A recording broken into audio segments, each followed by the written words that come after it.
Okay, so hello po, welcome sa session 7 ng ating basic hermeneutics. I'm Brother Jeff. And tonight, ang pag-uusapan natin is application. Wow, napakaganda. So let's pray. So dear Heavenly Father, pinupuri ka namin Panginoon for your faithfulness, for your greatness, Lord. And thank you for this wonderful night, Lord. Thank you sa mga tao na dinala mo dito.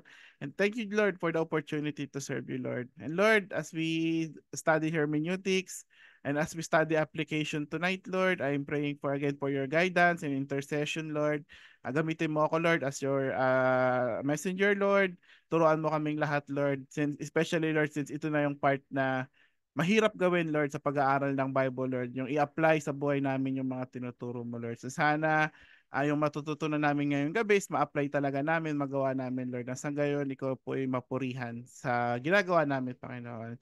I pray na sana marami pang makahabol. I pray sa mga students na may sakit ngayon na sana Lord protektahan at pagalingin mo sila. Yung mga students po na may issues sa kinakaharap ngayon, ng mga challenges. I also pray Lord for your intercession in their situation. Yung mga nasa biyahe pa uwi galing sa bakasyon Lord, nawa maging safe po silang lahat Panginoon. And I also thank you Lord for the life of John, nag-celebrate ng birthday. So nawa makahabol din po siya Panginoon. So again Lord, we live and mga hindi wala pa dito Lord na planong makahabol Lord, sana i-allow mo sila na makahabol Lord and may makuha pa sila sa pag-uusapan namin Panginoon. So again, thank you and we pray this in Jesus name.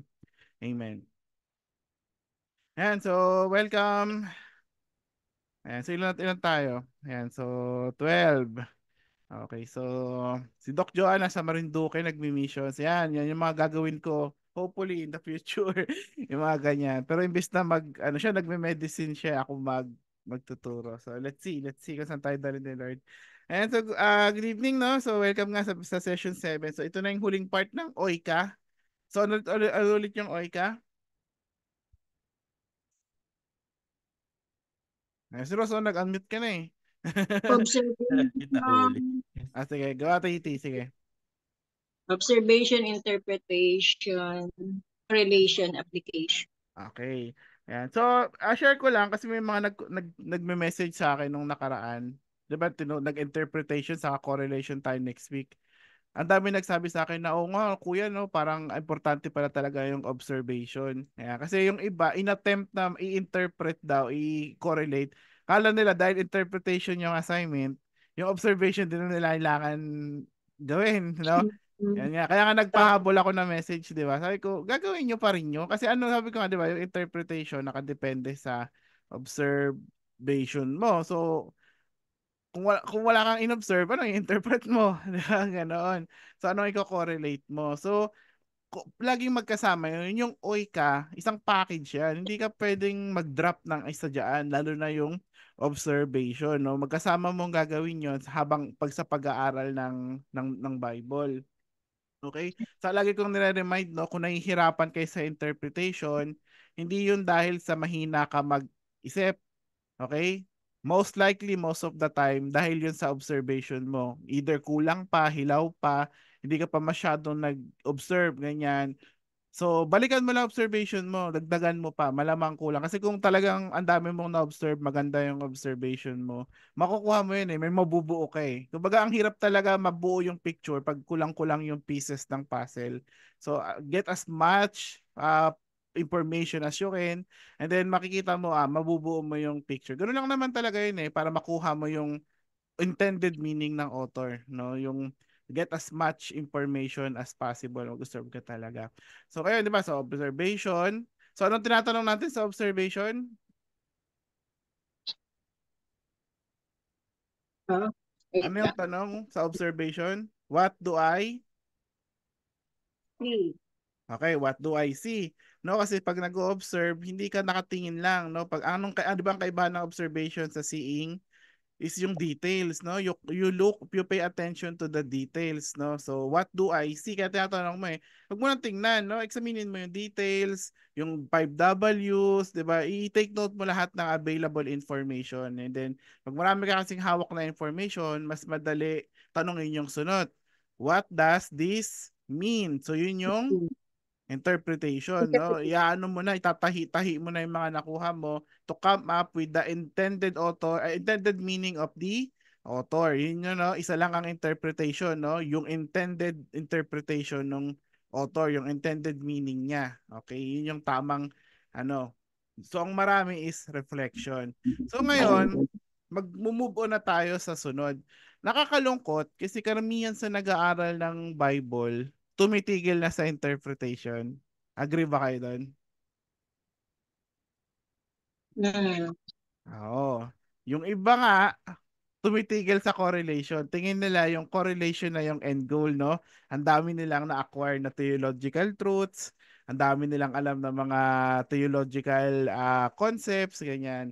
And yun na yun. Minsan sa mga Bible study, doon umiikot ang usapan, di ba, sa theology, no? Which is okay naman yun, no? Maganda naman yung pag-uusap ng theology. Pero again, yung oika lagi ang magkasama. Isa dyan ang mawala, may problema. Amen? Okay, so And let's share the screen. Nakikita nyo ba? Kita? Yes po. Okay. Ano nga muna? Thumbs up nga muna. Gusto ko lang makita kung alive kayong lahat o baka AI lang tong umaattend sa klase ko eh. Baka bot lang to eh. Nung Ragnarok days. Baka yung bot lang. And so I think most of you naman are here. Okay. Okay. So kung hindi kayo magsalita, type in sa chat box na lang ha. Okay. So application, no, pabasa nga. So bakit kailangan ng apply? Paano ba to? Ba't may ganyan pa, 'di ba? So pabasa nga nitong passage nito, James 1:22 to 25. Munti ko nang masabi James 1:2 to 4. James 1. Okay. So James 1:22 to 25. Okay. Okay, pabasa nga.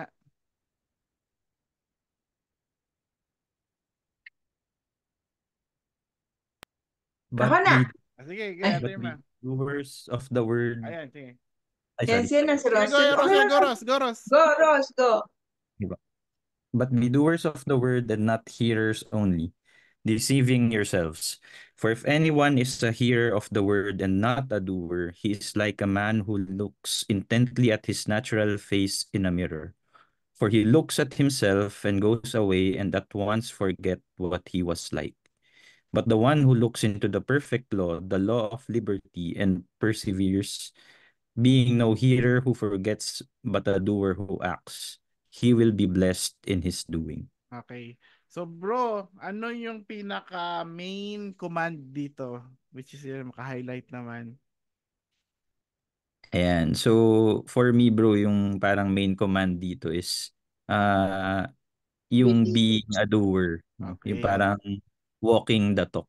Oo, no, talagang gawin mo ang sinasabi ng word, no? Sa ibang translation, parang sinasabi dito, do what it says. No, don't just listen to God's word. Do what it says. So, anong explanation na pinrovide niya? Kasi kapag ano ka daw, yung nakikinig ka lang pero hindi mo ina-apply yung tinasabi, para ka daw lalaki, tao na nananalamin. So, tanong ko sa inyo, no, lalo na sa mga girls, ilang beses kayo manalamin? Okay, ito muna. Lahat ba kayo tumitingin sa salamin? At least once a day. Sige nga. Then, Okay. pag gising, sinasabi, this will be a good day. Okay. Pero ano, ilang beses kayo manalamin sa isang araw? Type in nyo nga sa chat box. Ilang beses kayo manalamin sa isang araw? Yung totoo lang. Okay. Type in nyo. Ilang beses kayo manalamin? Bini daw. Salamin-salamin. Sige nga, ilang Di mabilang. Grabe naman ang salamin niya. Bro, alam mo naman dito, yung tapat ko nga ngayon salamin eh. Okay, sige. Ito, antayin ko muna yung sagot ng iba. Countless times. Grabe ng countless times. Ako hindi ako nananalamin, promise. Okay, game. Sige. Okay, so tanongin ko yung... Ikaw, Rose. Okay. Ay, ikaw... Si Rose, si Ma'am Rose na lang pala, Ma'am Rose. Ma'am Rose. Kasi girl kasi, alam ko girls ang madalas manalamin eh.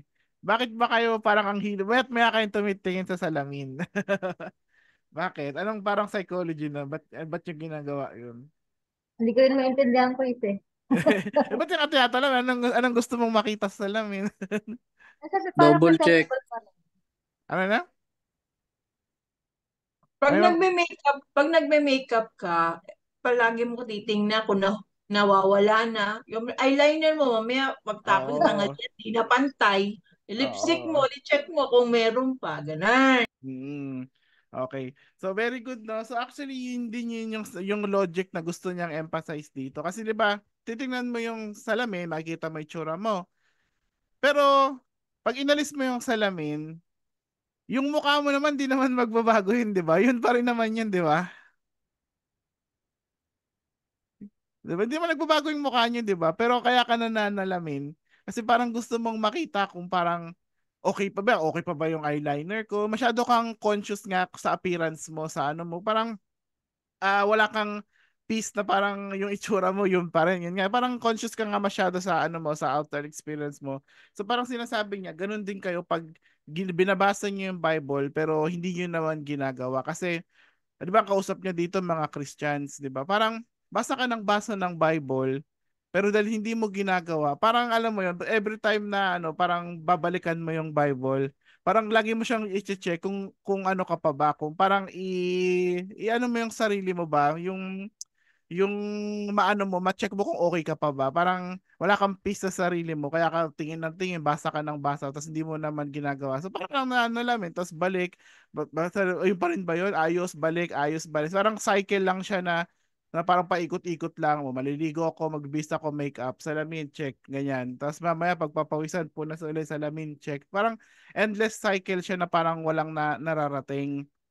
Parang yun yung gusto niya sabihin dito na parang pagdating sa Bible, ganun din. Basa ka ng basa, hindi mo ginagawa. So parang ang nangyari ngayon, parang meron something sa'yo na hindi ka at peace. Parang okay pa ba ako? Okay pa ba ako? So checkin mo lang yung Bible, babasahin mo, tapos hindi mo naman gagawin. Tapos makikita, parang may mali na naman sa buhay mo, checkin mo na naman Bible. Parang, nagets niya yung logic na yun, yung analogy. Yes. Oo, yung kaya parang ganun yung gusto niya sabihin kasi nagawin mo kasi yung pinaturo sa para hindi ka conscious kung parang okay ka pa ba, no? Kumbaga i-apply mo sa buhay mo para magkaroon ka ng peace. Kaya nga sabi niya, but the one who looks into the perfect law, the law of, and perseveres, no? Being no hearer who forgets but a doer who acts, he will be blessed in his doing. So parang, yun nga na malinaw, no? Yung blessing ni Lord is nakukuha natin by obedience, no, by applying yung tinuturo ni Lord sa buhay natin. Kaya napaka-importante na application. Malinaw? Malinaw.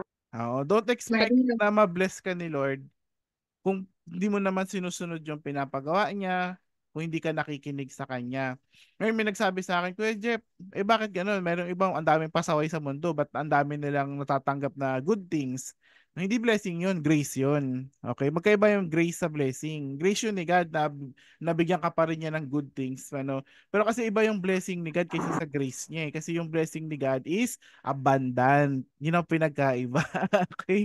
Yung blessing ni Lord is favor niya yon, no? Pag si Lord nag-bless, hindi yun kulang, hindi yun saktuhan lang. Pag si Lord nag-bless, it overflows. Kaya sabi nga ni David, 'di ba? My cup overflows. Kaya kung gusto mo talaga na hindi lang grace ang matanggap mo, pati blessing ni Lord, na nag-uumapaw, no? Talagang si Lord natutuwa sa iyo, sumunod ka. Malinaw? Malinaw po. Oo, kaya Malinaw. napaka ano. So ini-encourage tayo ni James dito na makinig at hindi lang makinig kundi gawin ang pinapagawa. Para hindi tayo paikot-ikot sa Bible na parang ano, na parang basa ka ng basa so wala naman nangyayari sa iyo, 'di ba? Check ka ng check, basa ka ng basa din. Yun pa rin naman itsura mo, 'di ba? Wala nagbabago man ganyan. So para hindi ka masyadong conscious nga sa ano mo, then just do, no, i-apply mo sa buhay mo. Parang wala kang ano, hindi ka na conscious kung ano ka pa ba, yung okay ka pa ba or anything. Ayan. So isa pa. Ate Irma, ikaw naman. Ano babasahin? Ito, yung why do you call me? Ayan. Oh, why do you call me Lord, Lord, and not do what I tell you? Okay. So sa Oh. salita dyan si Jesus, di ba? So, basically, ano naman yung gusto niyang mangyari sa sinabi niya na yan? Okay, ba't mo ko tinatawag? Eh, hindi ko naman sumusunod ko ano yung sinasabi ko sa'yo. Oo, Para sa ayun. anak. Oo, Para di sa ba? anak. So, ang nakakalungkot kasi, marami talagang sa mundong ito, no, hindi lang Christians, maraming tumatawag na Lord kay Jesus, no? Maraming tumatawag na Lord kay God. No, sabi na, di ba sila nakakalimot, ganyan. Marami naglo-Lord Lord talaga. Pero what sets the ano no, yung nagsiset apart dun sa mga totoong follower ni Lord is ito, no, yung do. Okay, hindi naman syempre perfect obedience yan. Pero ibig sabihin, no, ang expectation talaga ni Lord sa tumatawag sa kanya na Lord is gawin mo yung pinapagawa niya. No? Kasi iba kasi yung Lord na parang tatawagin mo siyang Lord tapos ang gagawin mo, hihingi ka lang ng gusto mo, di ba? Parang Lord, kailangan ko ng ganyan. Amen. Tapos na. Tapos sa susunod na lang ulit Lord ha, pag may kailangan na lang ulit ako. No, it's a two-way relationship, no? Yung may kailangan kay Lord, sabihin mo. Pag si Lord din ang may pinapagawa sa atin, gawin din natin, no? So kumbaga, to call Jesus Lord requires sacrifice on our part, requires obedience on our part, no? May gagawin talaga tayo, no? Kumbaga, following Jesus is not easy. Kasi siya na nagsabi nun, di ba, na marang hirap yung buhay Kristiyano, you have to take up your cross and follow me. It's not a walk in the park. No, sabi ni yung pastor sa amin doon, no, it's a walk in Jurassic Park daw. Ayan, no. So, Pastor Bobot.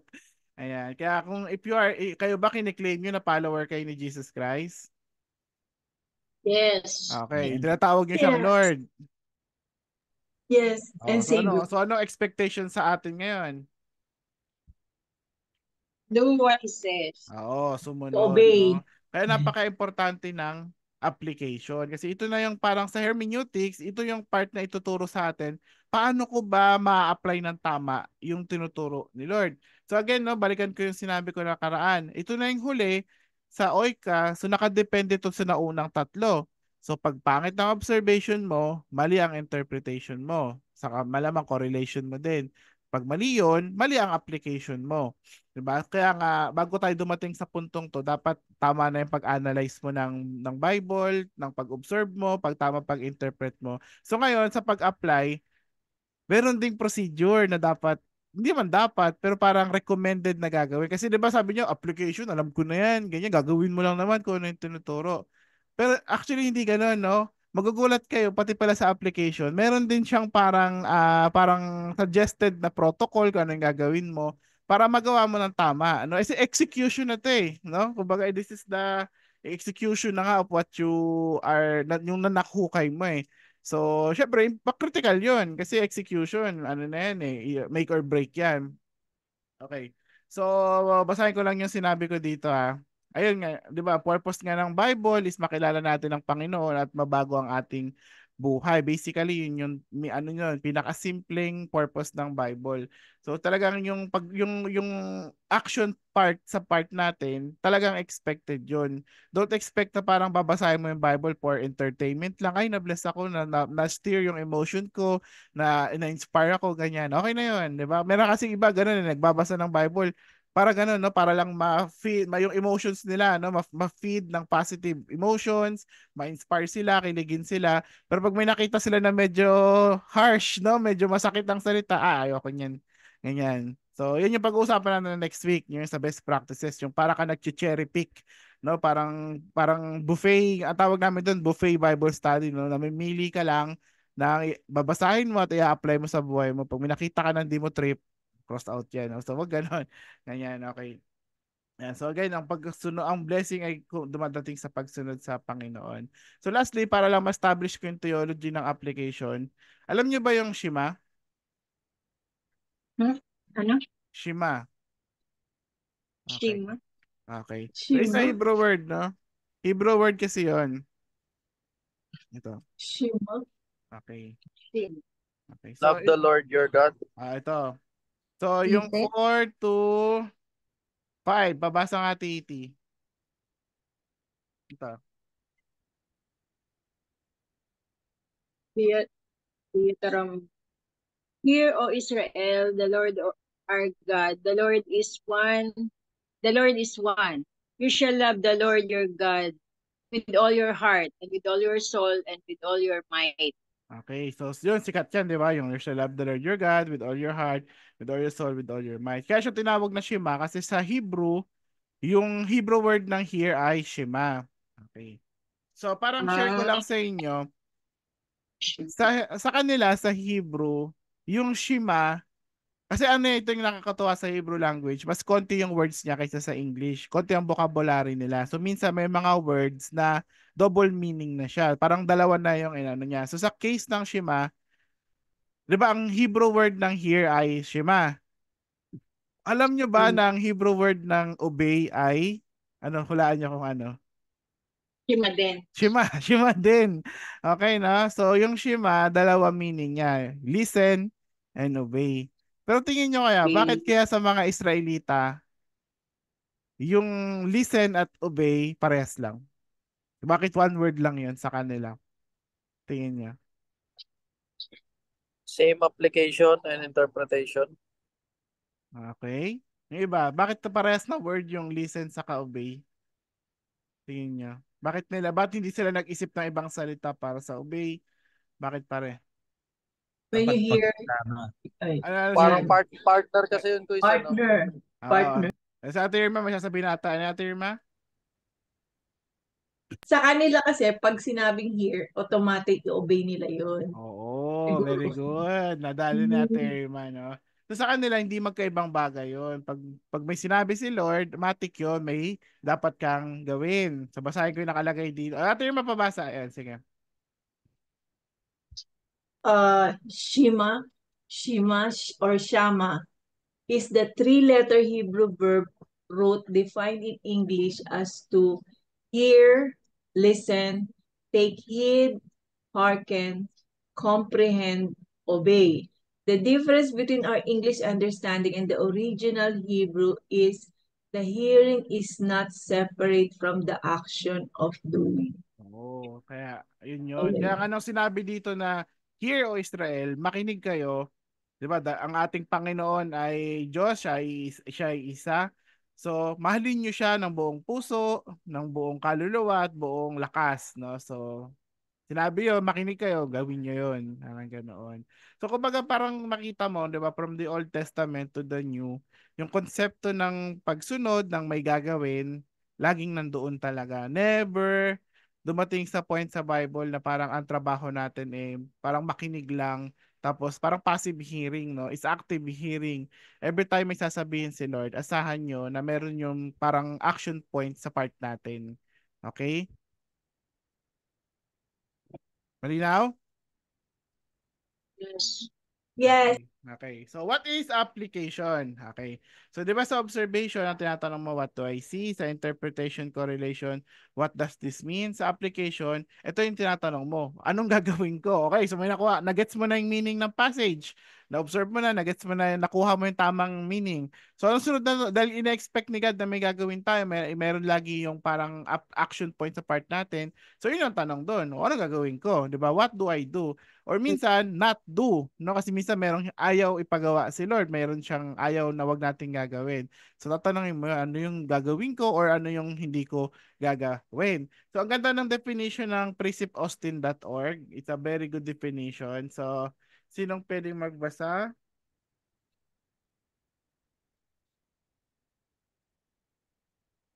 Oh, Okay, Jerome, sige.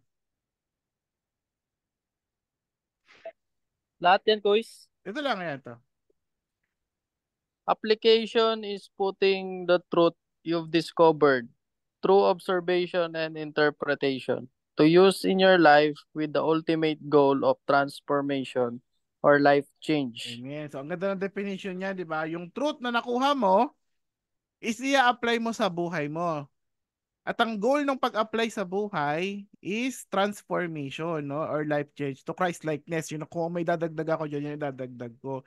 So yun yung goal kasi natin, Christ-likeness. So magdarating tayo doon. So as you study the Bible, kumbaga yung pag-apply sa Bible, hindi, kaya natin dinagdag yung transformation sa Christ-likeness. Kasi merong iba ina-apply, pero yung twisted yung application nila, parang yung application nila self-serving. Itong gagawin ko kasi pero ang application daw, so gagawin ko to, ito yung application ko, pero yung application nila twisted, parang pang sarili, no? Parang tungkol lang sa kanila. Hindi ako makaisip ng example eh. May mga ganun, nag-aaral ng Bible pero yung application nila pang ano, pang sarili.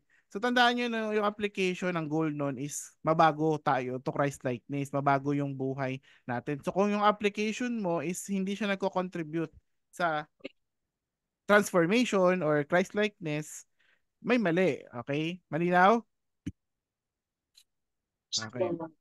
Okay, ito pa. Malinaw, kapatid. May dinagdag pa sila. Note that the question is not, is this truth relevant to my life? Kasi minsan nga ganun eh.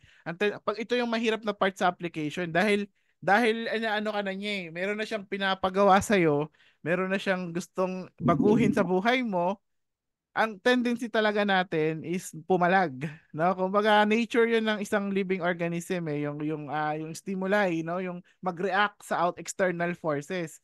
So merong Bible, binasa mo, tapos biglang meron siyang gustong baguhin sa lifestyle mo, meron siyang may gustong ipagawa sa iyo. Syempre natural response natin is pumalag, no? Parang lalo na kung hindi ka pa believer, no? Kumbaga kahit nga believer na may ganun pa rin eh, pero lalo pag hindi ka na believer, 'di ba? Parang syempre, mangingilag ka talaga. At sa ibang Kristiyano, ito yung ginagawa nila. Namimili sila.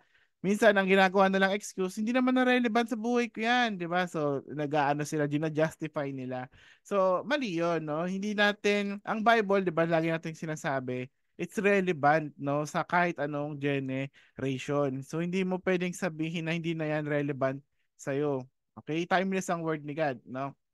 So the truth of God's word is always relevant to our life. The more honest question is, am I ready and willing to believe this truth and to apply it in my life? Kaya nga bago kayo magbasa ng Bible, yun yung ipag-pray nyo muna na, Lord, anong gusto mong ituro sa akin? Ayaw ko, natanong ko, ayaw ko, ginagawa nyo ba yun? Pag bago kayo magbasa ng Bible, nagpe-pray muna kayo? Yes po. Oo, kasi Always. ako ganun din ako eh, bago ako Hindi, ang hirap intindihin eh, pagka hindi ka nag-pray, Oo. parang pas. Ako pag bago ako magbasa ng Bible, ang pinagpe-pray ko, hindi naman siguro para sabihin niyo mayabang. Hindi ko na tinatanong kung tulungan mo ako ma-absorb. Ang talagang tinatanong kay Lord, Lord, anong gusto mo ituro sa akin ngayong araw? Parang gano'n. Ano gusto mong baguhin ko, ganyan. Parang nasa application ako kasi yun yung parang critical na part eh, yung mahirap. So remember, we study the Bible for life change, transformation, not just information. Parehas importante yun, no? Yung information saka transformation. Kasi yung iba, nasusobrahan, no? Kumbaga may mga churches na nagiging extreme. Nakafocus sila masyado sa application. Yung information, pinapabayaan na. Parang, ay, hindi na kailangan mga theology na yan kasi head knowledge lang yan, di ba? Parang focus lang tayo sa application. May mga ganong churches. May mga churches naman na doon naman sa kabilang side. Masyadong focus sa information, walang application. Ganyan. So, we need both, okay? Kasi anong i-apply mo kung wala ka namang alam, wala kang information, di ba? So, balance yon. You have to strike balance, no? May information and then merong transformation. So, mas critical lang yung transformation kasi nga, yun yung maggusto ni God sa buhay natin. And doon niya tayo i-bless, no? Hindi sa alam natin, kundi sa ginagawa natin or sa nababago sa atin. Pero again, pantay ang dalawang yan. Okay? Critical lang talaga yung transformation kasi nandoon yung blessing. Okay? Kaya ito ang goal ng Krishna ng ano na, 'di ba? For those whom he foreknew, he also predestined to be conformed to the image of his son in order that he might be the firstborn among many brothers. So, 'di ba? Lahat daw ng mga predestined ni Lord, meaning lahat ng Kristiyano, isa lang ang parang end goal na gustong mangyari ni Lord, no? Maging conform tayo sa imahe ni Kristo. Sabihin, makita si Kristo sa ugali natin, sa buhay natin. Ayan. So Christ-likeness, no, ang ultimate goal ng lahat ng application. Hindi lang para maging parang hindi tayo, sabi lagi natin sabi, 'di ba, Christianity, hindi niya goal na to make us better persons. Although tama yun in a way, in a sense, na maging mas bumait tayo, maging better persons tayo. Pero ang end goal is hindi lang basta gano'n. Ang end goal is maging katulad ni Kristo. Kasi yung bambait, ano yan eh, kumbaga parang ano siya yung sa perspective, parang relative siya. Kasi yung mabait sa'yo, pwedeng hindi mabait sa akin yun. Parang kunya, tingin mo sarili mo mabait, pero sa pananaw ng iba, hindi mabait. So, medyo relative kasi yung mabait eh. Ganyan. Pero ang goal ng Bible, hindi tayo gawing mabait. Gawin tayong katulad ni Kristo. Okay? Kung ang tingin man ng iba doon ay hindi mabait, hindi na irrelevant na yun. Kanya si Kristo nagalit siya sa mga do sa palengke, 'di ba? Siguro sa mata ng mundo hindi yun mabait, 'di ba?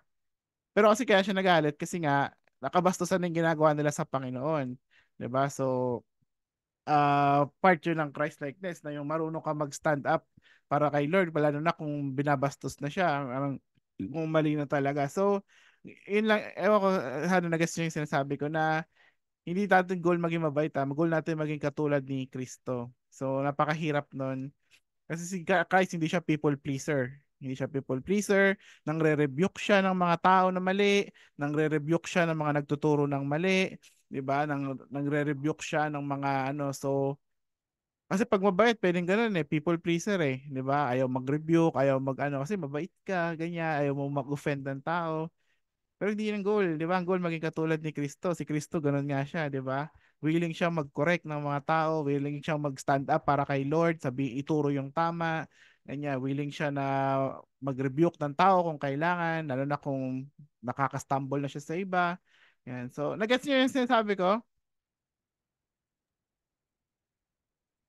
Yes po. Oo. Yes, Kuya. Okay, so magkaiba yung mabait sa Christ-like ha. Kasi yung Christ-like may konting anghang yun Very ano siya sa sin, no? Very ano siya sa ganung bagay. Very strong siya. Ayan. Okay, so understanding application. Okay, here are some few guidelines to help us better understand what applications mean. So makinig na, take down notes. Kasi, di ba bibigay ko naman sa inyo to, pero please pay attention. Thumbs up nga ulit kung gising pa, para lang bago ako tumuloy. Kasi ito na yung pinaka-formal lesson Yung kanina parang ano lang yun. Ini-establish ko lang kung ba't importante yung application. Okay. Ayan. Ayan. So, okay. Okay, so ito na. So, understanding application. Di ba, remember the three worlds. If observation and interpretation looks at the ancient world, yung correlation sa theological world, din yung application sa modern world. Sayo na yon sa world of audience. Okay, so ito na yun mundo na natin yung pinag-uusapan dito. So here, we ask questions like, what does it mean for us today? How does this concern us? Or what is this teaching us to do or not to do? So kumbaga, yung application nasa context na natin, no? Parang hindi ka mag-iisip ng application para sa ancient world. Ano yung gagawin nila? Tapos na 'yon, ano? Tapos na yung parang patay na lahat 'yon. So tayo ngayon, no? Anong gagawin mo na nakakabasa ng kwentong ito, ng passage sa Bible? So ito ay since it involves action, then application should be clear and concrete, not vague or abstract. So this is the first important lesson of the night na dapat yung ma-realize kasi ang dami nagkakamali dito. Pag sinabing application, kailangan clear and concrete siya. Malinaw yung action na gagawin mo. Hindi yung vague na parang ano, kunyari ito example nga. Basta ka, it must state a clear action that we should do or not do. Kunyari, Jeremiah 29:11. Alam niyo to. Okay. Babasa nga ulit. Sino? Anyone? Basa. For I know the plans I have for you, declares the Lord. Plans for welfare, not for evil, to give you a future and a hope. Tanong, masarap pakinggan? Sarap. Yes. Na-bless kayo pakinggan nyo, na-inspire kayo. Yes. So kung nagdidibo kayo at di kayo marunong hermeneutics, okay na yon, sara ko na yung Bible, di ba? Kasi na-inspire ka na na-bless ka na, tama ba? Di ba may ganun may mga ganun nagbasa ako ng ganito, natuwa ako, nabasa ko, na-bless ako, sara na yung Bible, pray na. Bibigyan daw ako ni Lord ng magandang future. Kung yan, di ka marunong mag-hermeneutics, di tama yung observation mo, di tama yung interpretation mo, nabasa mo to, ay nakakatawa si Lord, ang bait niya, i-bless niya ako, bibigyan niya, may maganda siyang plano para sa akin. Thank you Lord, amen. Ang ganyan. Anong mali doon? Context. Hindi, sa application, in terms of application, anong mali doon? Pinabayaan na kay Lord. Okay, okay. Ang nangyari, si Lord ang may application. Wala siyang may gagawin. Ikaw, wala. Nagets niyo yun? Nagets niyo yun? Yes. Standby na Oo. lang. 'Di ba? Kasi ang dating sa ginawa ng taong ganon, Si Lord ang may plano daw siya para sa'yo. Natuwa ka, sinara mo na yung Bible. So lumalabas, si Lord pa ngayon ang may action point. Siya pa yung may gagawin para sa'yo. So sa part mo, yun yung sinasabi ko. Nabasa mo to, natuwa ka. Eh, anong gagawin mo? Di ba? What is the action point on your part? Di ba? Gets niyo yung sinasabi ko? Yes. Okay. So, yun yung ibig sabihin ng application. Hindi yung application ni Lord or ano, nasa interpretation yun saka sa correlation yun, yung sa part ni Lord. Ang application, ano yung sinabi ko dito? Kaninong mundo ang pinag-uusapan dito? Atin. The world of the audience, Word of tayo.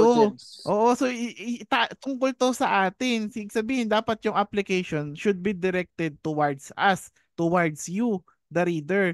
Kaya dapat, pag nakakabasa ka ng ganyan, hindi sapat na natutuwa ka lang sa nabasa mo. Lagi mong tatanong pagdating mo sa application, what should I do or not do? So sa case na to, o kaya alam nyo na yung totoong meaning nito, di ba? Na-discuss ko na to. No, hindi to tungkol sa parang plano-plano lang, may pinapagawa si Lord, di ba? Kasi nasa Babylon sila. So ang gusto ni Lord is alagaan nila yung city na yon, kahit masama ang trato sa kanila, isik nila yung welfare ng city, iba magpakabait sila doon. And then sabi ni Lord, may plano ako para sa inyo, 'di ba? Yung plano ko is para bigyan kayo ng pag-asa, ganyan. So yun yung tamang interpretation. O ngayon, anong application mo? Kayo, ano ang gagawin nyo? Type in sa chat box. Given na naintindihan nyo yung totoong interpretation nito. So, dapat ganun mag-aral ng application. Hindi yung gagawin ni Lord. Gagawin mo. Okay? Sige, sample. Sige, type in sa chat box. So, yun yun. Sinabi ko na yung tamang interpretation. Sa part nyo, anong gagawin Sumunod. nyo? Ha? Obey. Hindi type mo, obey. Pero medyo vague pa yan. Obey ang alin? Lagi kasi sasabi ko it should be clear. No, wag kayong in concrete. Sabihin doable siya. Okay? Kasi madalas may mga passages na I will have faith. Faith in what?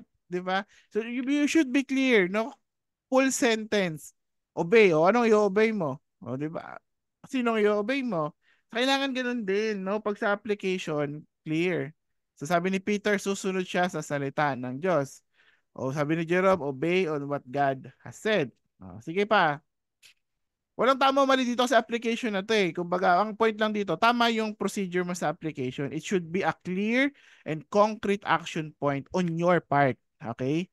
I should do His words with obedience. Okay? Stay on the land and trust God's plan. Yan. Sa context na yun ng ancient world. Pero wala ka naman sa Babylon. Ay, sa bagay ko, nasa Canada ka, Jerome. Yan, sabi ni Pauline, have a surrendered attitude. Oh, nice. Okay yan, no? Maganda yung mga nyo. In the next 2 days, I will share this word and encourage others to obey.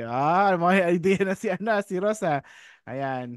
So ako ang action point ko dito sa application na to kasi 'di ba merong pinapagawa si Lord and gusto niya na hindi ko maintindihan, 'di ba? So ang action point ko dito, I will trust God's plan. I will trust God, yun ang action point kasi meron siyang pinapagawa na hindi ko maintindihan. So I will trust Him and I will obey Him. I will do what He's telling me to do. I will seek the welfare of the world that is hostile to me. Yun yung sa akin. Di ba? Kasi atin saktong shoot sa interpretation, di ba? Yun ang akin. I will trust God and His promises and I will seek the welfare of the world. Yun yung pinapagawa Obey what di ba? So, di ba ang context nga may pinapagawa si Lord, isik yung welfare ng city na inaapi sila. So, yun ang akin, di ba? I will trust God kaya di ko siya maintindihan and I will seek the welfare of the world that is hostile to me. Yun.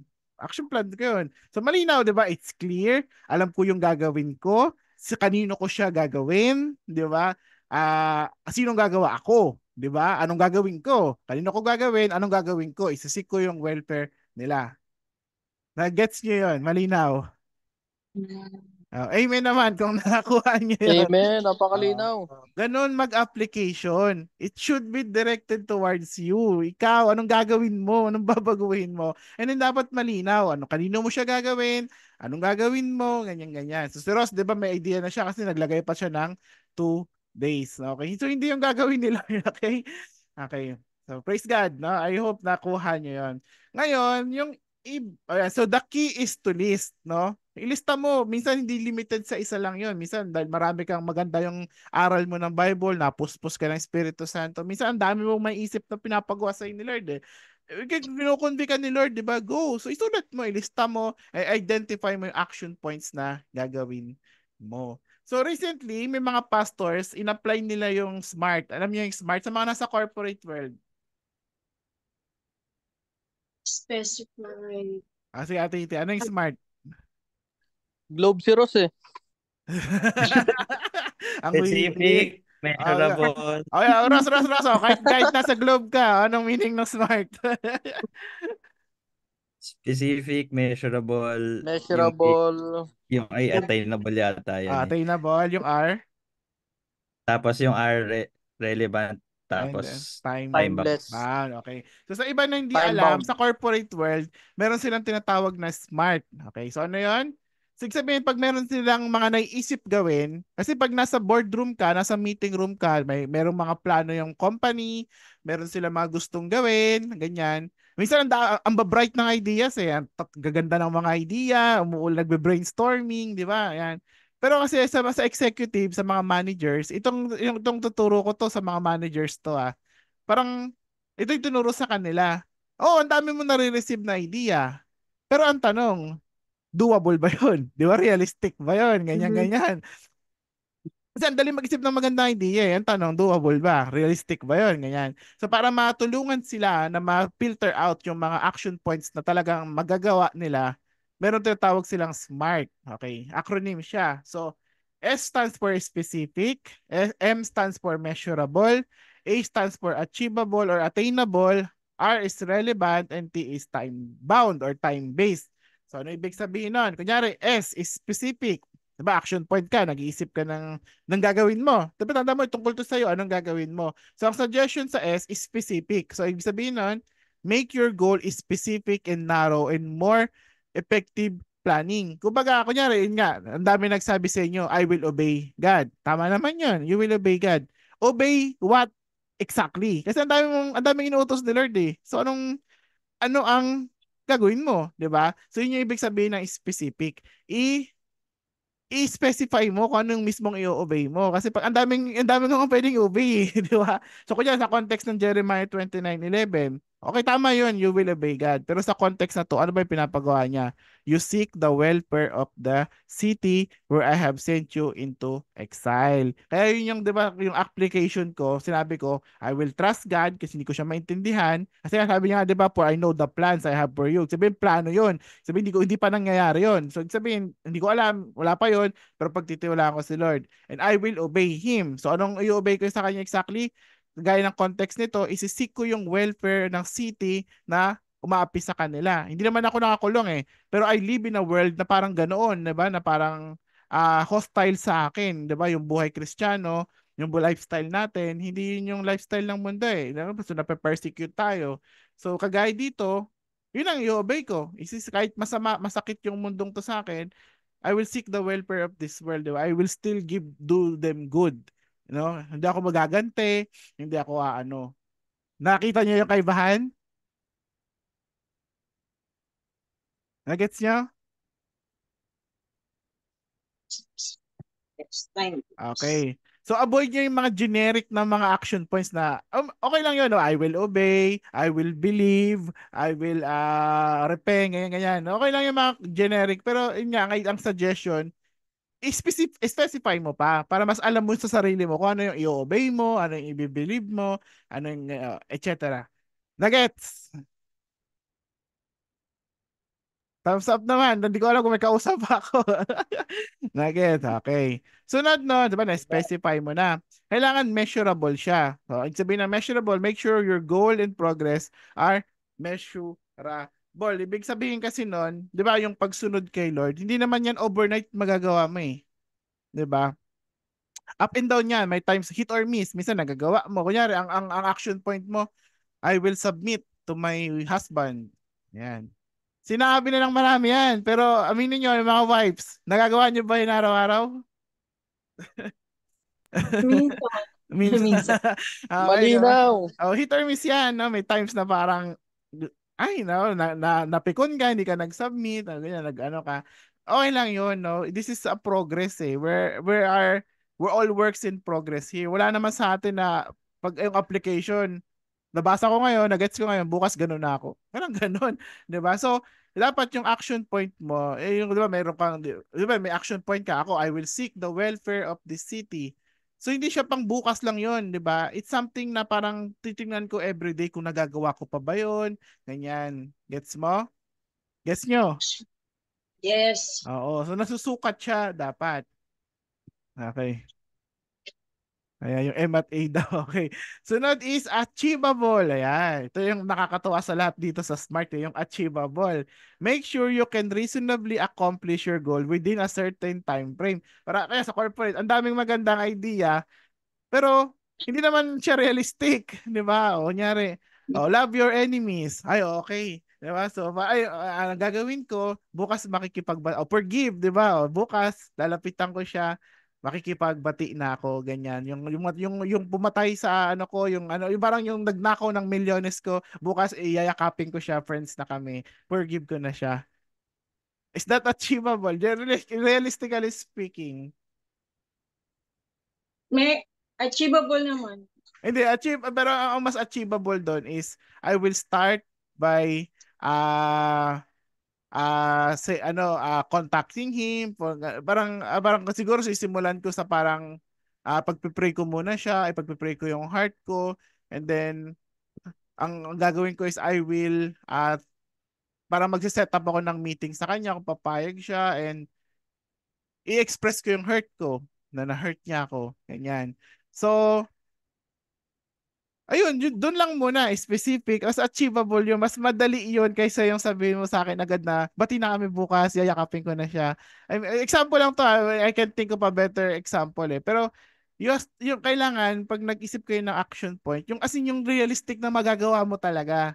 Kasi hindi naman madali mag-forgive eh. Para kaya siya yung napili ko example. Kasi sa preaching, ang dali sabihin na patawarin mo, patawarin mo. Pero sa action point, hindi natin yung magawa kasi nga, parang masyadong malaking leap yung mag-forgive.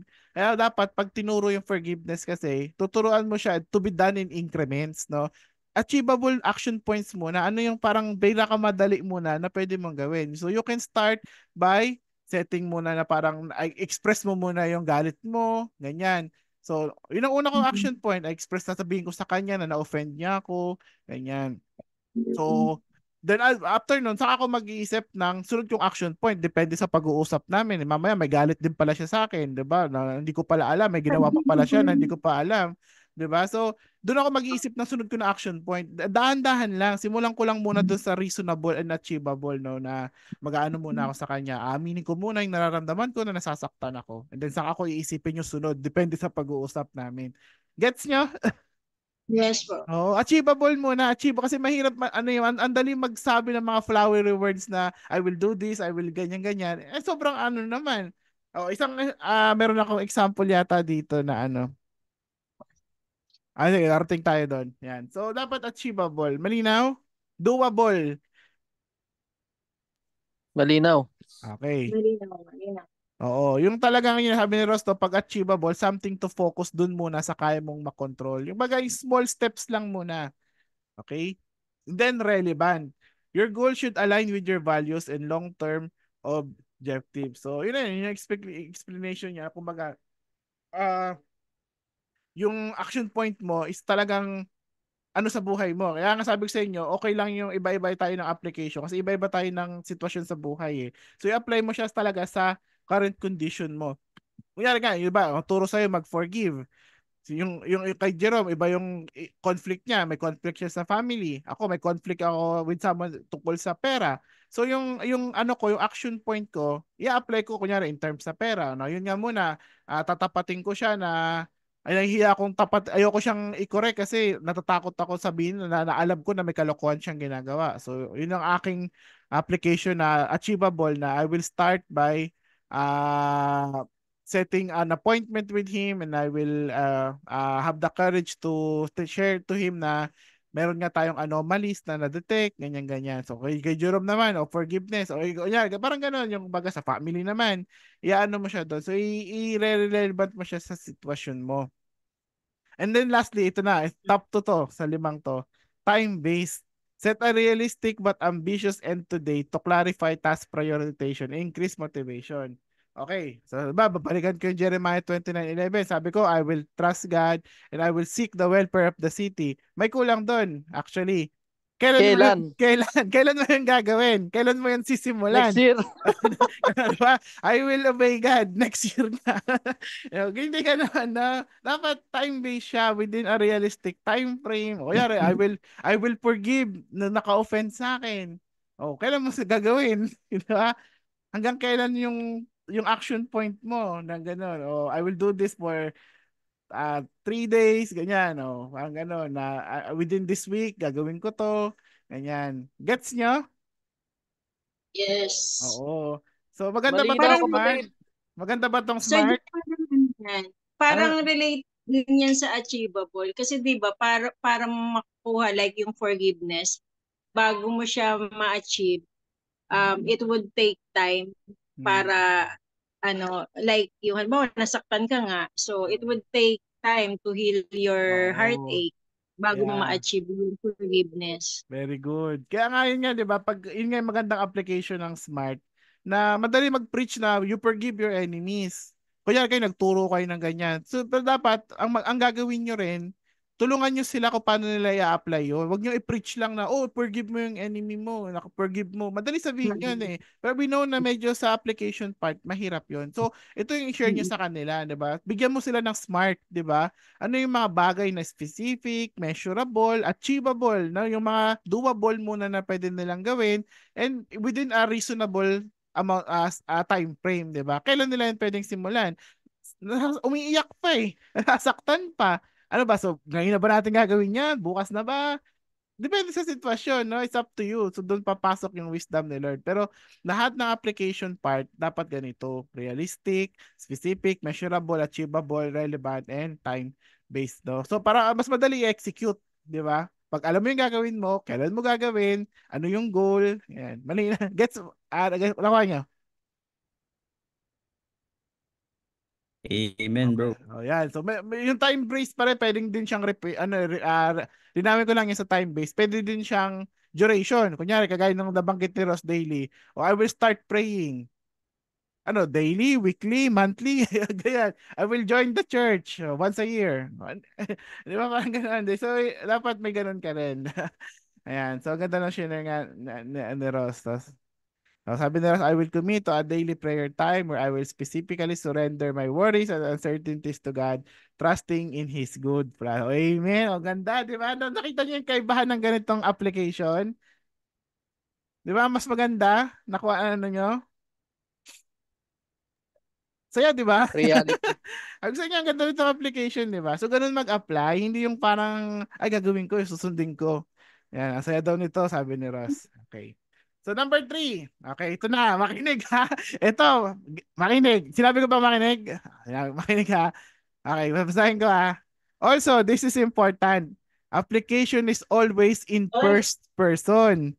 Meaning, it should be directed towards us, the reader. We don't generate applications for others. Okay? When we read the Bible, we develop applications for ourselves, not for other people. Yung gagawin mo, hindi yung gagawin ng ibang tao. Kunyari, ito, maraming guilty rito. For example, the Bible states that we shouldn't gossip. O, di ba? Tinuturo ng Bible na huwag kang chismis, huwag kang manira ng ibang tao, lalo na kapwa mo Kristiyano, di ba? So, huwag kang magpapakalat niyan. Alam ko, guilty ang marami sa atin dyan, di ba? So, pag nakakabasa ka ng ganun, ano yan eh, na-feel natin lahat yan. Yung tayo ang magchismis, tas tayo rin yung pagchismisan, di ba? Dumaan tayong lahat dyan. So, syempre, nabasa mo yung passage na yun, na parang about gossip. Di ba, minsan ang iniisip mo, yung mga chismoso, di ba? Ay, yung mga chismoso sa office talaga. Di ba, nabasa mo yung Bible, oh, don't gossip. Di ba, ang pupasok sa isip mo, yung mga chismoso sa office talaga eh. Sila to eh. Dapat mabasa nila to eh. Aminin niya, sino yung ganun minsan? Yung pag may nakikita kang parang ganyan, ang naiisip mo yung ibang tao.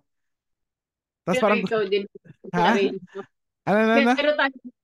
Pero tayo din naman sa sarili natin Ah, yung Nag-gossip din naman tayo. Oo, yun nga eh. Pero 'di ba aminin natin 'di ba, may tendency tayong ganyan na pag may nababasa tayong Bible verse, ang naiisip natin yung ibang tao, especially kung ginawa nila sa atin yun, no? Dapat mali ka eh. Ito, sabi sa Bible, mali ang ginagawa mo. Dapat basahin mo 'to eh, ganyan ganyan. So Oo, actually, tama.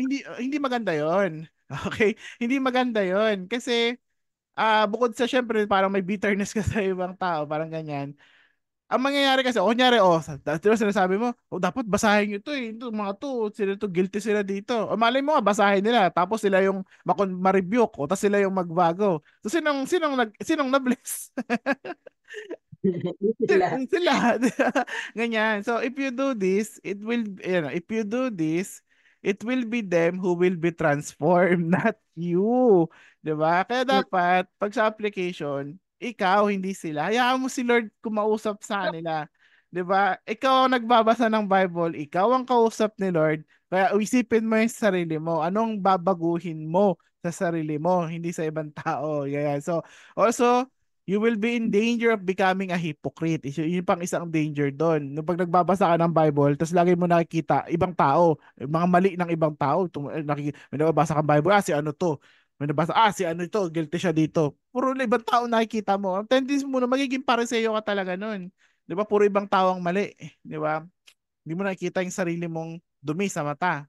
Di ba? So, someone who points out the wrong in others and not seeing the wrong in you. So, this is exactly what Jesus rebuked the Pharisees for. So, again, apply it to yourself first. No? Pag nagbabasa ng Bible, sa sarili mo na anong gagawin ko or hindi ko gagawin, anong babaguhin ko. Tanong, Marila, nakuha ba? Yes po. Okay. So, maganda ba ito?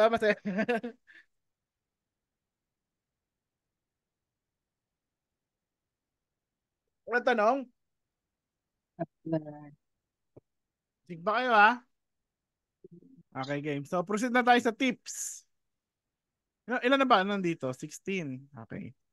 So, tips ha. So, using the skills that you learn in observation, look for these things when studying the Bible. Okay, so ito yung mga parang titingnan mo pagdating sa application part. So, una muna, yung mga malinaw na commandments na dapat mong gawin or hindi dapat gawin. Halimbawa, nabasa natin to sa Bible. Be imitators of God. Do not steal. Do not commit murder. 'Di ba? Meron tayong LGH. Naalala niyo yan sa observation, literal. Do not steal. So napakalinaw. So wag mong gagawin daw? Still. Magnakaw. O yun. O wag kang papatay. So malinaw ba 'yun na wag kang papatay? Yes. O, malinaw, 'di ba? So malinaw yung utos. So wala nang question diyan. Nakita ka ng mga ganyan. Yun na yun, no? So ako personally, ang tawag ko dyan, action points. So parang sa meeting, sa corporate world, di ba? Kasi sa meeting, di ba kasi ministry assistant kasi ako, nagmi-minutes ako sa mga meeting. Sa mga meeting kasi, sa mga, either sa church or sa mga business, ang daming ideas eh. Ang daming topics na nadi-discuss. So after ng meeting, minsan nakakalimutan na ano ba pinag-usapan natin, ano yung gagawin natin. Kasi after sa mga meeting, ang dami niyong na-discuss na ideas. Pero at the end of it all, executive pa rin yan. Ang ending yan, ano yung mga gagawin nyo? Or mga babaguhin nyo? Or ano yung gagawin, hindi nyo gagawin? Or isi-change nyo? So kaya nga merong nagmi-minutes. Kasi ang trabaho ng nagmi-minutes, i-record yung discussion, tapos i-highlight yung action points. Para pag binasa yun ng mga involved sa meeting, yun lang yung tatandaan nila, yun lang yung titingnan nila. Unless gusto nilang balikan yung pinag-usapan. Pero yun yung kailangan nilang makita, yung action points. Ano yung mga dapat kong gawin within this week? Ganyan, ano yung immediate na pinapagawa ni boss? Ganyan. So yun yung tinatawag na action points. Or all call to action. Ano yan, Titi? Sir Jeff, yung action point, yun yung direct command, gano'n? Oo, yung direct na pinapagawa. Kagaya nga niyan, sinabi ni Lord, 'di ba? Be imitators of God. So malinaw niyang pinapagawa 'yun, 'di ba? So it's an action point. It's a call to action, 'di ba? Na dapat mong gawin. Na i-imitate mo si God, 'di ba? Napakasimple, napakalinaw. So pag may maraming ganyan sa Bible, so may nakita kayo ng ganyan, matik 'yon, pinapagawa 'yun ni Lord. So i-take note niyo 'yon. Ito yung pinapagawa sa akin ni Lord. Being imitator daw ni God. Bas babalikan mo yung kanina, yung smart. Paano mo sisimulan yun? Anong specific mong gagawin? Anong measurable mong gagawin? Diba? Kailan mo yung sisimulan? Ano yung mga first steps na gagawin mo? Kasi hindi mahirap i-imitate si God. So, ano yung mga achievable na mga action points na pwede mong gawin? Gets? Yes. Okay, so sunod, yung mga examples na dapat mong gayahin at hindi gayahin. Kasi minsan, hindi naman yung mga gustong ituro ng Bible, hindi naman siya laging malinaw na katulad itong isa na kanina na gayahin mo si Lord. Ayun, napakalinaw yun. Black and white yun. Taga na walang shades of gray doon. Malinaw yun. Mag-imitate mo si God. Pero minsan may mga hindi naman yung gusto ituro nga ng Bible, hindi laging ganon. Minsan dinadaan niya sa mga characters, sa mga kwento nila. 'Di ba? So kunyari, ito yung ano yung mga examples na 'yon. Kunyari si Stephen, 'di ba sa Acts 7, lagi siyang dinidescribe, ang apelyido niya ay filled with the Spirit. 'Di ba? Ano ang apelyido ni Stephen doon? Filled with the Spirit. Kasi lagi siyang binabanggit na filled with the Spirit. Saka parang na-highlight talaga siya yung character niya doon. 'Di ba? Martyr talaga. Ganyan. So, bakit kaya nag-take ng effort si Luke para i-discuss yung ganong characteristic ni Stephen? Kasi tingin nyo, anong intention doon ni Luke? Bakit sobra niyang highlight yung pagiging filled with the spirit ni Stephen at yung pagiging faithful niya until the end hanggang sa kamatayan niya, di ba? Talagang ano siya, the first martyr of the church. So, ano kaya ang reason ni Luke? Ba't niya inaano yun? Hina-highlight yun? Kasi, oh, tulog na. Tulog na. That is the lesson. Or, yun yung gusto niya na gayahin natin. Diba? Yun yung example. Kasi kaya niya discuss in detail yung ganong ano niya. Kasi ang modeling, very good, di ba? So kasi nga, gusto niyang gayahin natin yun. So yun yung pag nag-aaral kayo ng Bible, although hindi sinabi ni Luke na ng mali ng explicit na itong gagawin natin, pero by the life na dinemonstrate ni Stephen and hinighlight ni Luke, yung sabihin, hinaano niya yun, parang ina-emphasize niya yun na gayahin natin yun, di ba? Filled with the Spirit as we serve the Lord and maging faithful tayo despite sa mga persecutions, no, up to the end. Kunyari, si David, na-highlight yung pagiging idol niya, di ba? Diniscuss pa yun doon, di ba? Na wartime daw yun, pero nandun siya sa balcony. Tapos wala siyang ginagawa. Supposed to be, dapat nasa gera siya. So, in-highlight yun ng author ng book na yun, di ba? So, ibig sabihin, hindi dapat natin gayahin yun. Yan. And si Ananias at si Sapphira, 'di ba?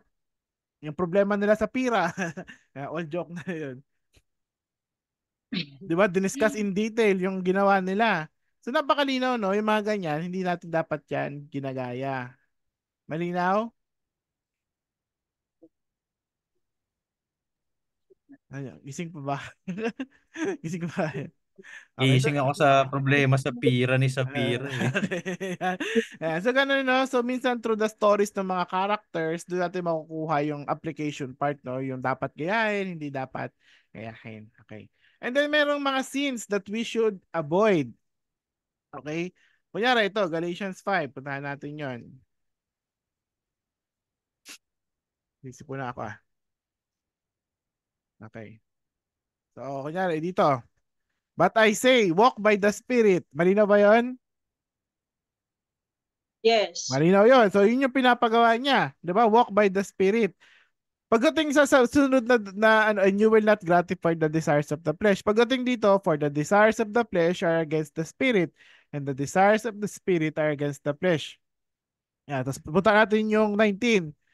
Now the works of the flesh are evident: sexual immorality, impurity, sensuality, idolatry, sorcery, enmity, strife, jealousy, fits of anger, rivalries, dissensions, divisions, envy, drunkenness, orgies, and things like this. I warn you, as I warned you before, that those who do such things will not inherit the kingdom of God. So, ba't kaya nag-effort si Paul na ilista pa tong mga to? Ba't hindi niya na lang sabihin sins, di ba? Dinitalye pa niya. So, bakit kaya? Tingin nyo. Para hindi na ma-confuse yung mga tao. Ha? Tingin nyo, ba't kailangan pa i-detalye? Para hindi na ma-confuse yung tao. Ano na yan? Para? Yan, specific. Sinagot ko.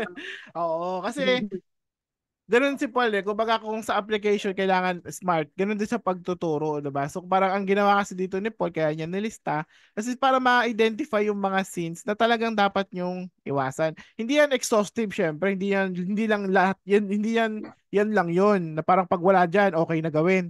Diba? Pero in-identify niya lang kasi isang reason din is baka yan yung mga sins na rampant nung time na yon. Halimbawa, may sorcery. Wala mang sorcery ngayon na. Diba? Pero baka nung time nila, may mga ganyan. Diba? So kaya niya nilista kasi yan yung mga sins na parang gusto in-specify niya na dapat wag gawin. So sa atin sa modern world, although yung sorcery, I think in a way wala na yan, iba na yung sorcery sa panahon ngayon, mga barahan na. Kaya pero at least malinaw sa 'di ba? Sexual immorality, 'di ba? Sabi sinabi talaga ng Bible. So hindi mo, walang excuse yun, no? May ginagawa kang immoral na sexual, na may kinalasan sexual. Yan ang linaw sa Bible, oh, na ayaw ni Lord yan.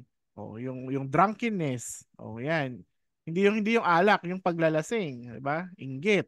Ganyan. So pag nabasa mo 'yon, mangungusap sa si Lord diyan eh. Kunyari, nag-struggle ka sa anger. Oh, 'di ba? Bilis uminit ng ulo mo.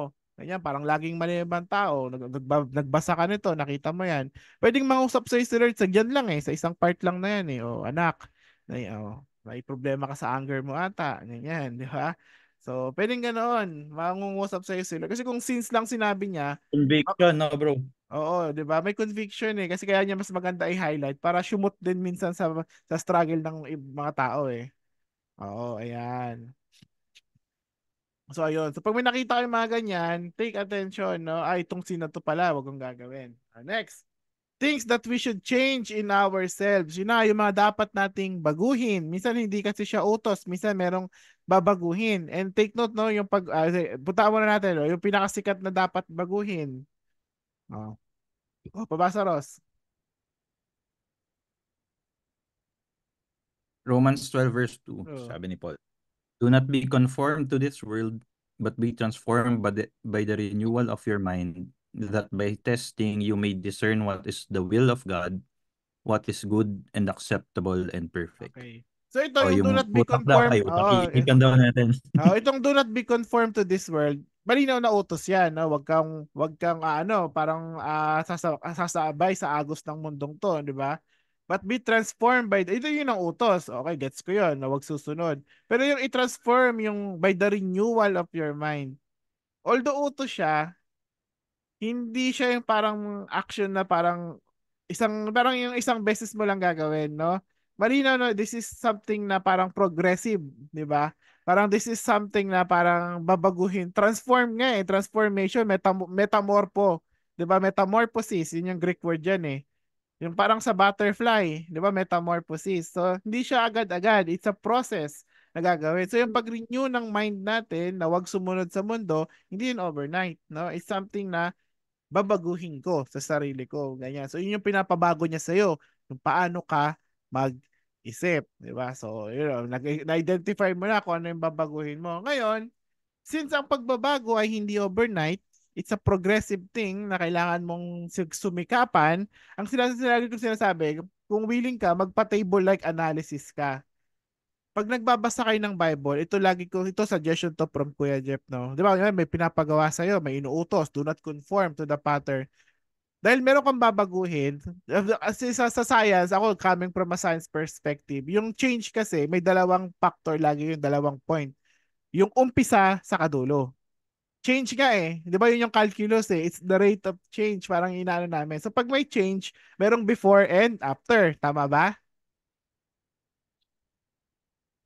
Guess nyo yan, di ba? Change, may pinapabago. Dahil merong pinapabago, merong before and after. So pag nagbabasa kayo ng Bible, i-identify nyo yun. O may pinapabago sa akin si Lord. Identify mo muna, ano ka ba muna ngayon? At ano yung gusto niyang maging ikaw? Di ba? Ano yung before at ano yung gusto niyang maging after mo? Kasi mas maganda ma-identify mo yun eh. O makita mo. O kunyari, Table ha? analysis. Yun yung table-like analysis, Oh, Sir hindi Jeff. ko hindi ko sinasuggest na mag-drawing talaga kayo ng table ha. Pero kung gusto niyo gawin, why not, 'di ba? Pang sarili niyo lang. Ha? Parang i-assess mo lang yung before mo, then yung after. Oo. Parang ganoon, 'di ba? Oh, do not conform to the pattern of this world. So, identify mo muna yung before mo. Kamusta ka ba muna ngayon sa area na yon? Gaano ka ka-conform sa mundong ito? 'Di ba? So, kasi madali sabihin na do not conform, wag ka daw mag-conform. Pero may iba-iba kasi ng case yun. May mga tao na sobrang ang lalim nila sa mundong to. Sobrang lalim nila sa sugal, sobrang lalim nila sa porn, sobrang lalim nila sa mga traditions ng mga Pilipino, na mga makasalanan, 'di ba? So, kunyari ikaw, ganun ka. O, sir, hindi ibang tao, di ba? Ikaw muna. O, identify mo. Ano ba ako pagdating sa, ay, ang lalim ko pala sa mundong to kasi sobra akong hilig sa mga jokes, the green jokes. Sobra akong maano sa porn, ganyan. So at least, ma-identify mo yung before, ang dami pala nating babaguhin, no? Kasi do not conform, ibig sabihin, ang lalim mo sa mundong to. So mahirap gawin yung do not conform, hindi siya overnight. So babaguhin mo yung pag-iisip mo daw. So anong end goal is parang anong end goal doon sinabi doon? May sinabi ba niya? Wala naman. Pero basta yung mind mo is nakaano ka, na-transform siya na kilala, na alam ang will ni God. Okay. Di ba? Be transformed by the renewal of your mind that by testing you may discern what is the will of God. So ang end goal, ayun pala, may end goal naman na ni-reveal. Ang end goal, ang before mo ito, 'di ba? Conform ka sa mundo. So ang goal natin, huwag ka maging conform sa mundo. Ang end goal mo is magkaroon ka ng malaman mo yung will ni God. 'Di ba? Yun yung definition ng mind na na-renew. Okay, yung talagang naiintindihan mo yung will ni God. So kaya apply natin yung SMART. Okay. So specific, ang gagawin ko is ano ba yung will ni God? Saan ko ba malalaman yung will ni God? Saan ba nakalagay yun? Saan ko malalaman Paul. yung will ni God? Sa Bible. 'Di ba? So kailangan specific eh. Kailangan specific. Okay, so anong go? Apply natin. Tulungan niyo ako. Kunyari, yun ang nabasa natin, Romans 12:2. Okay, so kailangan identify ko yung before ko. Sobrang lalim ko sa porn. O joke lang yun Kunyari, sobrang hilig ko sa mga worldly, mga entertainment, ganyan, ganito ko, ganyan, ganyan. Okay. So ang end goal is ma-transform yung mind ko at ang transformed mind is yung will ni God ang alam. So yung mind ko dapat saturated ng will ni God. Ay, malaman ko yung will ni God. Dapat yung mind ko yun ng puno, yung will ni God. Okay. So yung Bible yon, identify na natin. O specific. So ano yung goal ko? Malaman ko yung will ni God. Okay, so yung Bible, identify na natin. So kailangan kong palitan yung mind ko from worldly things. Kailangan ang isaksa ko sa utak ko mga things ni God, mga wisdom ni God. So yung Bible yon. So specific yon. Alam ko kung anong ilalagay ko sa utak ko, yung word ni God. Measurable. Okay, so syempre, babalikan natin yung measurable naman yun, yung malaman yung will ni God. Okay. Achievable. Ano ang achievable na pwede kong gawin para malaman ko yung will Bible? Kailangan malagay ko siya sa utak ko. So anong achievable na pwede kong gawin? Yung anong unang mga steps na pwede kong gawin para pa konti-konti magawa ko, mailagay ko yung word ni God sa mind ko. Reflect. Okay. Or read the Bible daily. Saan ang magbasa? Araw-araw. Sisimulan ko muna magbasa. So, diretso na natin sa time bound. Tatry ko na 1 chapter per day. Okay. Achievable ba 'yon? Doable ba yung 1 chapter Yes. per day? Time bound siya, within the day. No, within the day, klaruhin mo pa. Anong oras sa araw na 'yon? 'Di ba dapat alam mo 'yun, mas specific, mas okay. Time bound, specific, aalamin ko yung word ni God, achievable, 1 chapter, time-based per day. Linawin mo pa. Anong oras? Kailan mo gagawin 'yon? Pagising ko sa umaga. Anong oras 'yun? 'Di ba? Baka mamaya alas 9 na lang ano 'yun, late ka na. Diba? Hindi, gagising ako kasi ang pasok ko alas 9, bibiyaya ako ng alas 7, magre-ready ako ng 6, so gigising ako ng 5. Doon ako magbabasa. Ganon, gets nyo? So, sisimulan ko, alam ko nga aalisin ko, so, meron na akong gagawin, diba? Magbabasa ako ng word ni God, achievable, 1 chapter per day. Anong chapter pala muna yon? Simulan natin, anong book ang sisimulan mo? Sisimulan ko sa John. John muna, 1 chapter per day, every 5 o'clock in the morning. Ganyan. Okay, so mag-invest ako ng, ganun mo tagal? Kasi mabilis lang basahin yun 1 chapter, 5 minutes lang, basa mo na yun So yun lang ba? Babasahin mo lang? Hindi. Magre-reflect ako. Siguro invest ko 30 minutes. So yung 30 minutes na yun, 5 to 5:30, ano lang ako sa word ni God. Ganyan. Tapos meron pa ako isang gagawin kasi may sinabi pa dun do not conform to the pattern of this world, to this world. So, meron din ako ititigil. Meron ako gagawin, meron din ako hindi gagawin. So, babawasan ko na yung kakanood ko ng bold. O, yan. Siyempre, ayun ang specific. Bold. Kasi di ba, ang problema ni Kuya, hindi ako yun nakikinig dito sa business. O, yan, porn. O, ganyan. So, ititigil ko na yung manood ng ganito, ng Viva Max. So, ganyan. Ano ko na siya. Doable ba yun? Medyo mahirap, pero specific siya. Anong achievable? Hindi yun overnight. So, sisimulan ko na maging intentional na mag-unsubscribe ako. Yan, di ba? Iaano ko, ipifilter sa Facebook, isi-settings ko yung yung parang meron yun, 'di ba, yung blocker ng mga yung 18 plus. Ayan. So yun yung achievable yun. Kailan mo yung gagawin? Simula bukas. Ganun. So yun yung hindi ko gagawin, tapos ito yung gagawin ko.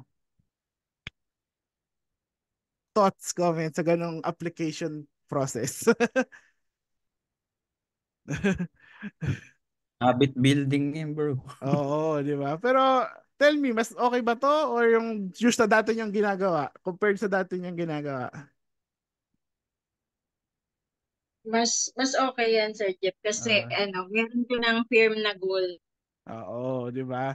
Talagang mas lalabas siya in action kasi nga clear, doable, may time frame, 'di ba? Alam mo kung sisimulan. 'Di ba? So ang ganda. Pasalamatan natin si Lord for this wisdom. And then yun nga, so ang ganda na sinabi ni Ross, check mo yung progress mo. 'Di ba? After 1 month, after 3 months, check mo. Kamusta ako sa area ng porn? Am I still in the same situation bago ko to simulan? Ganyan. Or nag-improve ba ako? 'Di ba? Paano nakatulong yung pagbabasa ko ng Bible every day ng 5 o'clock hanggang 5:30. Ganyan. Okay. So gano'n, no? Ganyan mag-aral para mas magawa mo yung pinapagawa ni Lord. Dapat alam mo, yung may ganito ka na mga doable steps and so on. Ayan. So note, diba, being honest with ourselves is important. We need to admit the things that we should change in ourselves. Dinagdag ko yun, no? Mahirap gawin to kung in denial ka. Diba? Mahirap i-apply yung mga pinapabago ni Lord sa atin kung in denial ka. Parang, ay, wala naman yan. Okay naman ako dyan. Hindi ko na kailangan yan. So, kayo rin. Basta nyo yun, di ba? Pero be honest with yourself. Lahat tayo makasalanan, di ba? Lahat tayo mga dapat baguhin. So, doon magsisimula yun, no? Admit first the things that you should change in yourself. Okay. Kaya kasi Lord, di ba, nabibless siya sa mga sinners, si Jesus, di ba? Kasi they admit that they are sinners. Di ba? Yung iba, yung mga parighteous, di ba? Yan, so doon siya na-imbier na, di ba? Yung mga parighteous, di ba? So, ganoon lang yan eh. Two types of people, di ba? Kaya nga mas nabibless si Lord dun sa Lord. Di ba yung parable of the Pharisee and the tax collector, nag-pray sila. Yung isa, yabang, di ba? Ganito nagagawa ko, Lord, ganyan. Yung isa, di na nga daw makalapit eh. Nag-sorry lang siya, Lord, forgive me for I am a sinner. Di ba? Tanong ni Jesus, tingin niyo, sino sa kanilang dalawa ang mas nakakuha ng favor ni Lord? Di ba? So, yung nagpapakumbaba before Him. So, ganun din kayo, no? So, tayong lahat na before we read the Bible, talagang aminin natin na, Lord, guilty ako dito. Tulungan mo ako mabago yan. Amen? Amen, bro. Okay. And then yung mga main verb. Okay, so sometimes the command is not explicitly stated. So in such phrases, always look for the main verb. Okay. So parang derivative lang to nung kaninang sinabi ko. Yung sa kunyari, ito na, ang pinakasikat ngayon, no, James 1:2 to 4. Okay. Ay, sorry. 'Di ba? Count it all joy, my brothers, when you meet trials of various kinds, for you know that the testing of your faith produces steadfastness, and that steadfastness have its full effect, that you may be perfect and complete, lacking in nothing. Kevin, ay, masama daw pala ang niya. Ayan. Pero ano yung tingin niyang main verb? Kasi yung utos, parang wala namang siyang malinaw na inuutos. Pero meron siyang parang sinasuggest, di ba? Meron siyang main verb. Ano yung parang pinapagawa niya?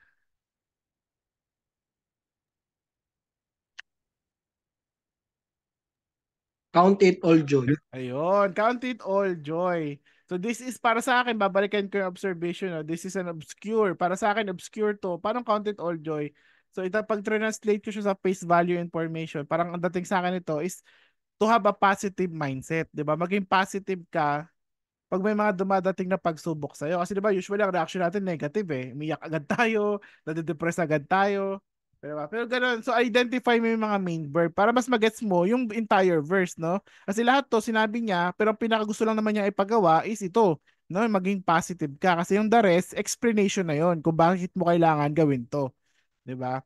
So, identify the main verb para lang mas alam mo yung parang ano bang gagawin ko? O nabasa ko to. Anong pinapagawa sa akin ito? 'Di ba? So, count it all.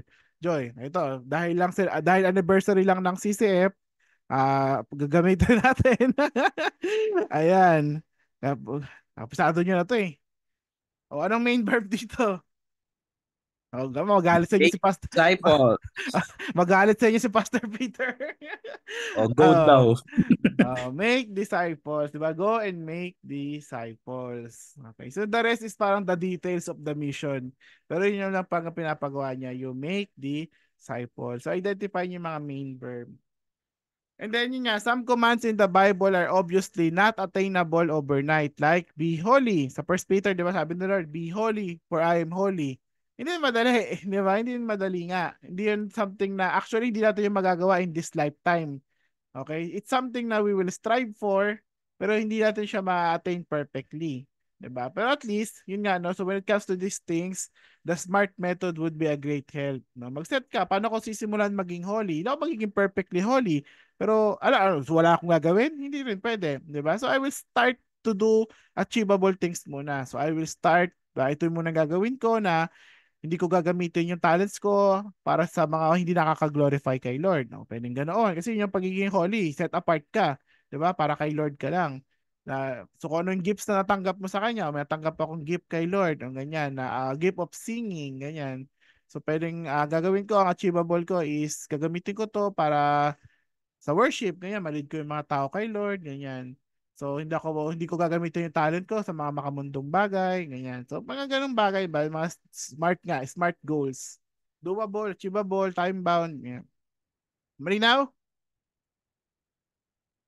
Okay. So si Howard Hendricks, meron siya sa book niya, yung Living by the Book, which I gave you a copy, yung 9 questions to ask. Okay, so yung iba niya na-discuss ko na. Halimbawa, sabi niya, is there an example for me to follow? Pero mas in-elaborate lang niya yung kanya. Or meron ba akong sin na dapat iwasan? Yun na nga. Ito maganda, sabi niya, is there a promise to claim? O, may sinabi si Lord na promise. So, gagawin mo doon. So yun, di ba? Panghawakan mo yun. I will hold on to God's promise. Ganyan, ganyan. Is there a prayer to repeat? Ayan, meron bang prayer na dapat mong parang i-emulate, gayahin? Meron ibang utos na pinapagawa? Is there a condition to meet? Lalo na sa actually sa Old Testament to eh. Pero minsan ganun, merong pinapagawa sa part natin. Okay, so yung seek ye first the kingdom of God. Oh, yun. 'Di ba? And all these things shall be added unto you. Hindi siya conditional. Pero kumbaga, meron barang bago ka i-bless ni Lord, meron talaga siyang hinihingi sa iyo, which is unahin mo siya. Parang ganoon. Oh, is there a verse to memorize? Ayan. Oh, pag nakita kang verse na hindi naman sinasabi ng Bible, memorizein mo to. Pero kung ikaw lang, kinunbi ka ni Holy Spirit na dapat i-memorize ko tong verse na to. Ayan. Is there an error to mark o mga mali nga na dapat mo i-identify, or is there a challenge to face? Okay. So yung mga ganun bagay lang na sinuggest niya na i-take down na to. Pero yung sinabi ko sa inyo, I think goods na yun. Yung mga identify nyo. Ayan.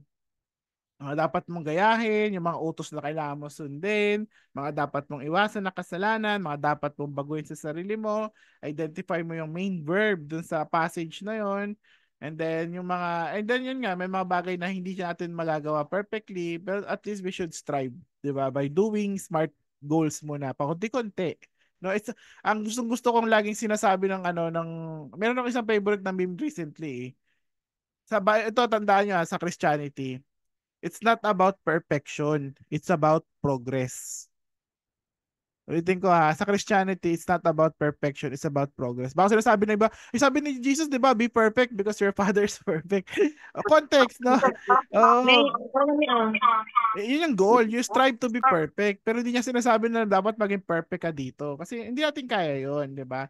So, i-appreciate natin yung progress ng bawat isa, no? Tulungan natin isa. Yung mga small things, sa sarili nyo din, no? Huwag kayo ma-burden na parang bakit ako, ang tagal-tagal ko ng Christian, hirapan akong gawin to, ganyan. I mean, siguro may mali nga rin sa ginagawa mo, pero you celebrate yung progress mo. I-compare mo yung sarili mo before, 'di ba? Gaano ka nakalayo.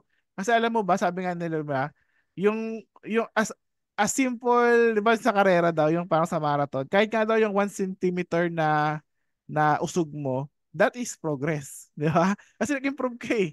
Parang ganoon. So, it's about progress ha, not perfection. So, pag sumikapan, no? Malinaw?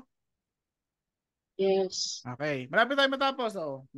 Di tayo abutin ng 9. Last na to eh. Last. Okay. So ngayon, ito gusto kong maging malinawan sa inyo to. Kasi ang daming pastor na nagkagulo dito.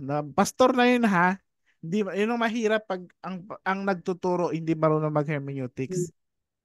Sa Bible, although banal yan, it's a holy book.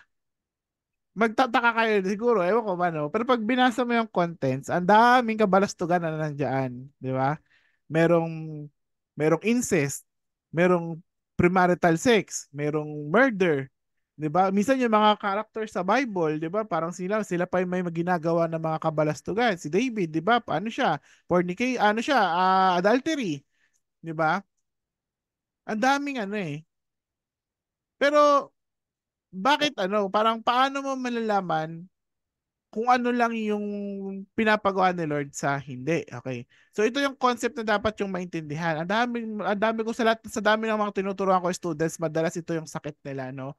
Yung konsepto ng descriptive saka prescriptive passage. Okay? Kung nasa klase ko kayo ng magkakaharap, ipapaulit ko sa inyo to. Descriptive and prescriptive. Okay, anong pinagkaiba? Okay. Sa Bible may ganoon. Merong descriptive, merong prescriptive lang. Okay, so basahin ko anong pinagkaiba. Another important concept that we should learn is yung descriptive sa prescriptive passage. To put it simply, a descriptive passage is a passage that describes or tells what happened and does not necessarily tell us that we should do that or emulate that. Ibig sabihin, pag sinabing descriptive, dinedescribe lang niya yung nangyari. Wala siyang sinasabi, nagayahin mo yon or gawin mo rin yon. Dinedescribe lang niya. May example tayo.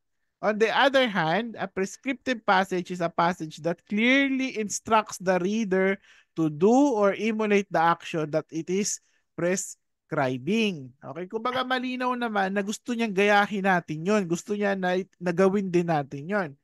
So knowing the difference between the two is essential because a lot of readers often confuse the two.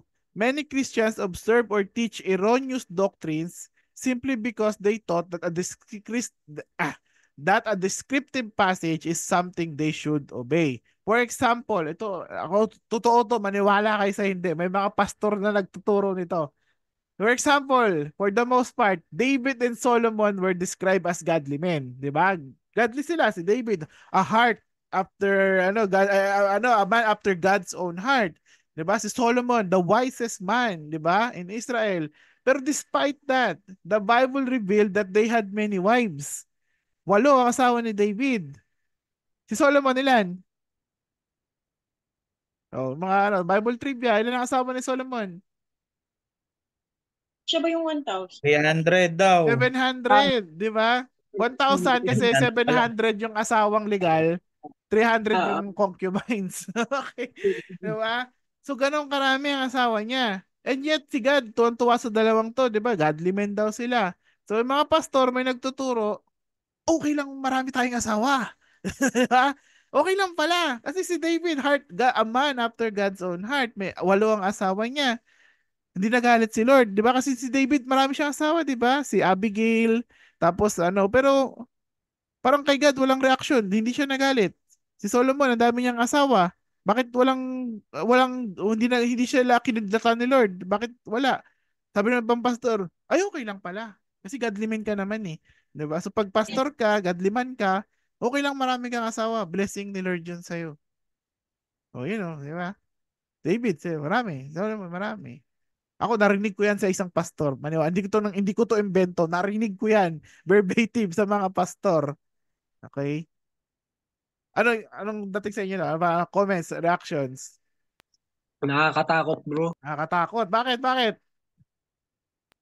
Kasi mali yung pagkakaunawa nila sa bagay na yun. So Oo. nagiging normal na lang pero sin na pala yung ginagawa nila. Oo. So wrong interpretation will lead to wrong application. Pero kasi ito, ano context na pinag-uusapan natin dito? Descriptive saka prescriptive. Ano yung part na yon? Yung passage na yon? O, punta natin para makita natin. O, 1 Kings 11:3. So he had 700 wives who were princesses and 300 concubines, and his wives turned away his heart.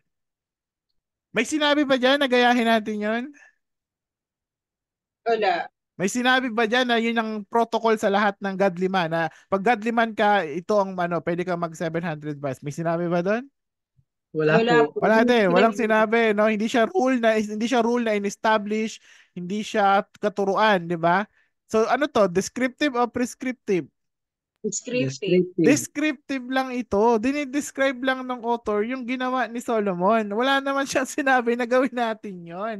Yet, yung ibang pastor, kaya ganun ang interpretation nila, ganun ang application nila, kasi they thought this is prescriptive, na dapat pag godly man ka pala, pwede ka mag 700 wives. Hindi, no? Kasi pag binasa mo yung buong kwento, hindi naman naging blessing kay Solomon yung 700 wives na yan eh. Sa ibang pastor na gustong ituro yan, siguro tingin nila blessing yun na marami kang asawa. Isang asawa pa nga lang masirap na. Di ba may asawa dyan? Tapatin niyo ako. Mahirap na, di ba? O, mag 700 ka pa. Ang daming utos nun. Ano sa akin?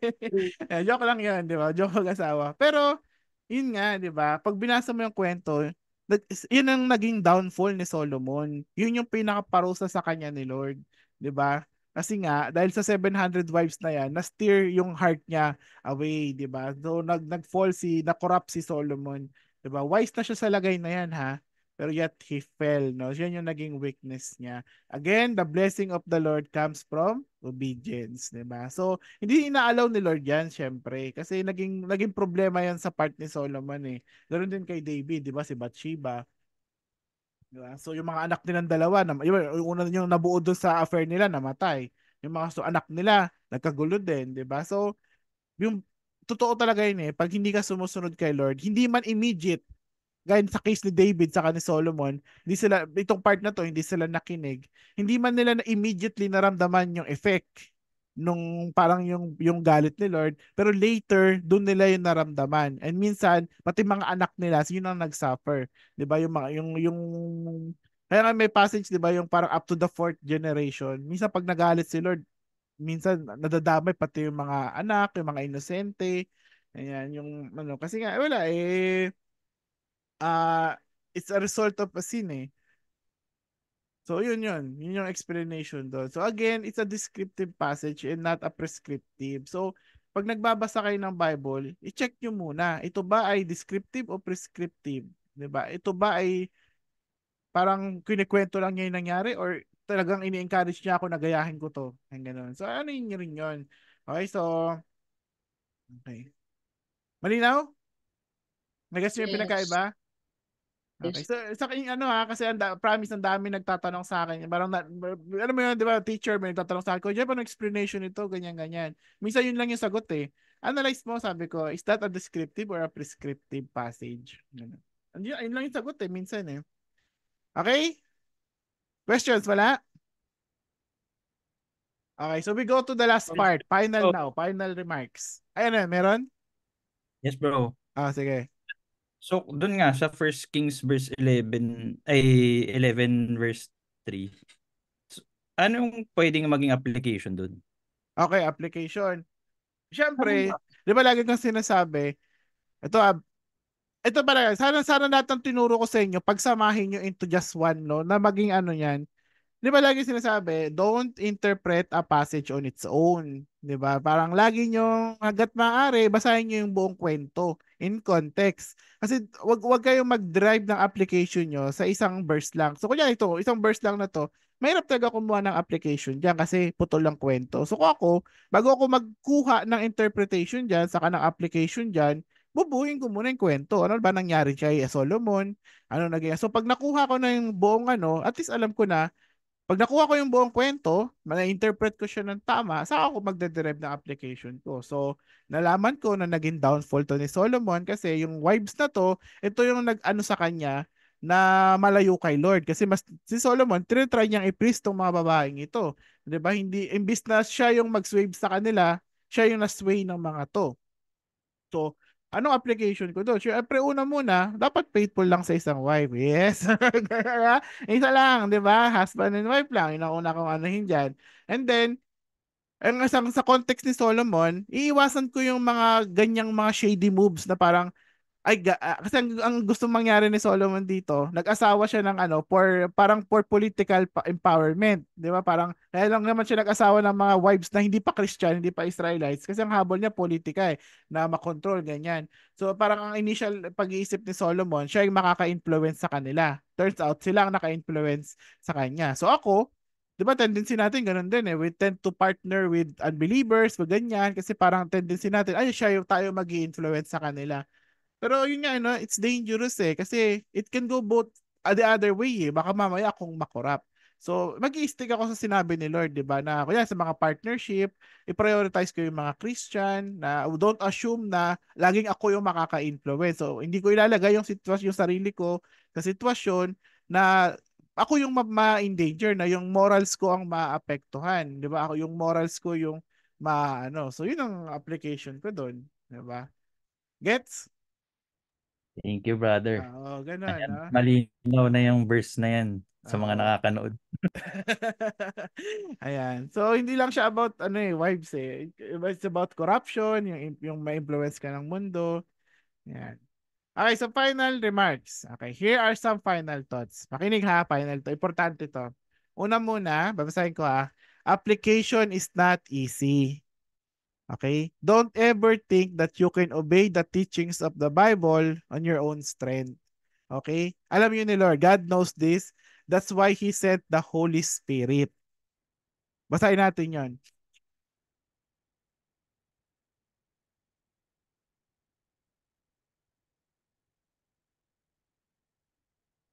Pabasa nga, anyone? Iba naman, mga kawawa naman yung mga active mag-recite. Ano, Sir Jeff? Go. And I will give you a new heart and a new spirit. I will put within you, and I will remove the heart of stone from your flesh and give you a heart of flesh. And I will put my spirit within you and cause you to walk in my statutes and be careful to obey my Okay, rules. so napakasikat ng verse na to, di ba? I will give you a new heart, a new spirit within you. Okay. So, ilang beses inulit ni Lord, di ba? Sabi niya, maibibigay ako sa iyo na espiritu sa loob mo, within you. Okay? It's inside of you, a new spirit. Tapos later, pagdating sa verse 27, in-specify niya kung ano tong new spirit na to. It is my spirit. Ibig sabihin, espiritu mismo to ni Lord. So, sino yon? Obscure information, my spirit. So, face value, sino yon? Ano yon? My spirit within you. Ha? Spirit. God, Holy Spirit. Holy Spirit. Okay? So, yun na. Tingnan nyo, yung mga lessons na tinuro ko sa inyo, lagi kong ina-apply. Obscure information to, ginawa kong face, no? My Spirit. So, that is Holy Spirit. Diba? So, si Holy Spirit, ibibigay niya sa'yo, ilalagay niya siya sa'yo. Okay, so yun ang gagawin niya. Ilalabibigay niya si Holy Spirit sa'yo.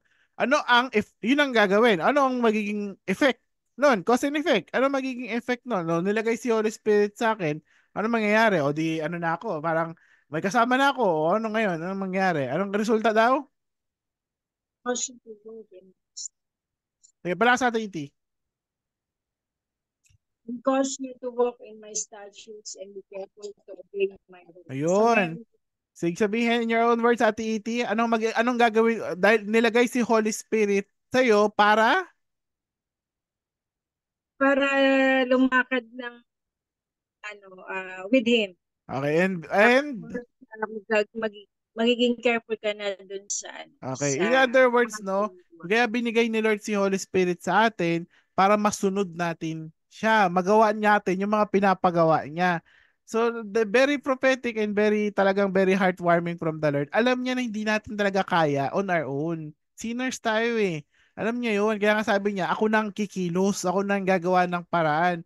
Ako ang bibigyan kita ng bagong puso, aalisin ko yung heart of stone sa'yo, ibibigay ko si Holy Spirit sa'yo, at tutulungan ka niya na masumunod sa mga pinapagawa ko. So, look at the faithfulness of God, di ba? Hindi niya tayo pinapabayaan. Alam niya yung shortcomings natin, alam niya yung weaknesses natin. So, again, it's only by the Spirit talaga na magagawa nating sumunod sa mga pinapagawa ni Lord. Hindi natin yung kaya on our own. Okay? So kaya sa Bible, pag nagbabasa kayo, may nababasa kayo ng mga utos na mahirap, minsan kasi yung iba ayaw nang gawin kasi ang hirap naman ito, Lord, di ko kaya mag-forgive. Ang hirap naman mag-love ng enemies, Lord. Parang, Lord, ang hirap naman mag-submit, ganyan-ganyan. Mahirap talaga 'yon, no? It's against kasi our sinful nature. Kaya tayo nahihirapan kasi it goes against nga our sinful nature. So ano yung sabihin? Ayaw ka na? Susuko ka na? No, 'di ba? Kaya nga doon papasok si Holy Spirit, 'di ba? Na Lord, 'di ba? Una muna, pray ka, Lord, ano bang gusto mo ituro sa akin ngayong araw? And then pag nakita mo na yung gusto ituro ni Lord, yun ang sunod mo ipag-pray. Lord, tulungan mo ako na magawa 'to. Hindi ko 'to kaya on my own. I need your strength. I need the Holy Spirit, ganyan, 'di ba? Holy Spirit, puspusin mo ako. Ano. So, this is basic theology, no? This is basic Christian teachings, 'di ba? Na dapat lagi tayo magre-rely. So, pag nahihirapan, may nakita kayong utos na parang ang hirap, Lord, nag-i-struggle ako sa drunkenness, Lord, nag-i-struggle ako sa porn, Lord, nahihirapan ako sundin yung pinapagawa mo. Mahirap, di ba? Pero, nandiyan si Holy Spirit, no, pinadala ni Lord yun para tulungan tayo na mas magawa siya.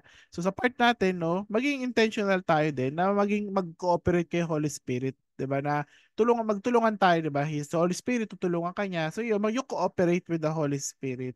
Ganun. So, and then, no, yun, may posible magagawa yun. Okay? Amen? So it is only through the power of the Holy Spirit can we effectively study the Bible and apply its lessons in our lives. So as you strive to apply the teachings of the Bible, always rely and seek the power of the Holy Spirit. Yung hermeneutics tools lang yun eh. Pero in the end, no, ang power talaga kay Holy Spirit manggagaling. So you combine that, di ba? Yung nag-aaral ka hermeneutics, then you combine it with your reliance sa power ni Holy Spirit. Ay, grabe. I'm excited to see no? Kung paano mabago ang buhay niyo. Ayan. And lastly, ito, no, napaka-importante ng accountability group. Okay? Dinagdag ko to kasi pag nag-aaral tayo ng ganito, parang tingin mo it's about you lang eh. Pero maniwala kayo sa akin, napaka-importante na merong mga tao na tumutulong sa iyo magawa yung mahirap yung mga pinapagawa ni Lord eh. Lalo na yung mga bagay na related sa sin. Sabi ko sa inyo, ang hirap niyan. Ang hirap labanan ng mga sinful urges natin, mga So, syempre, andyan si Holy Spirit na tumutulong from inside yung faithfulness nga na Lord, nagpapadala siya ng help. Hindi lang, meron siyang pinadala sa inside, merong something inside na tumutulong sa'yo na labanan yon o magawa yung pinapagawa niya.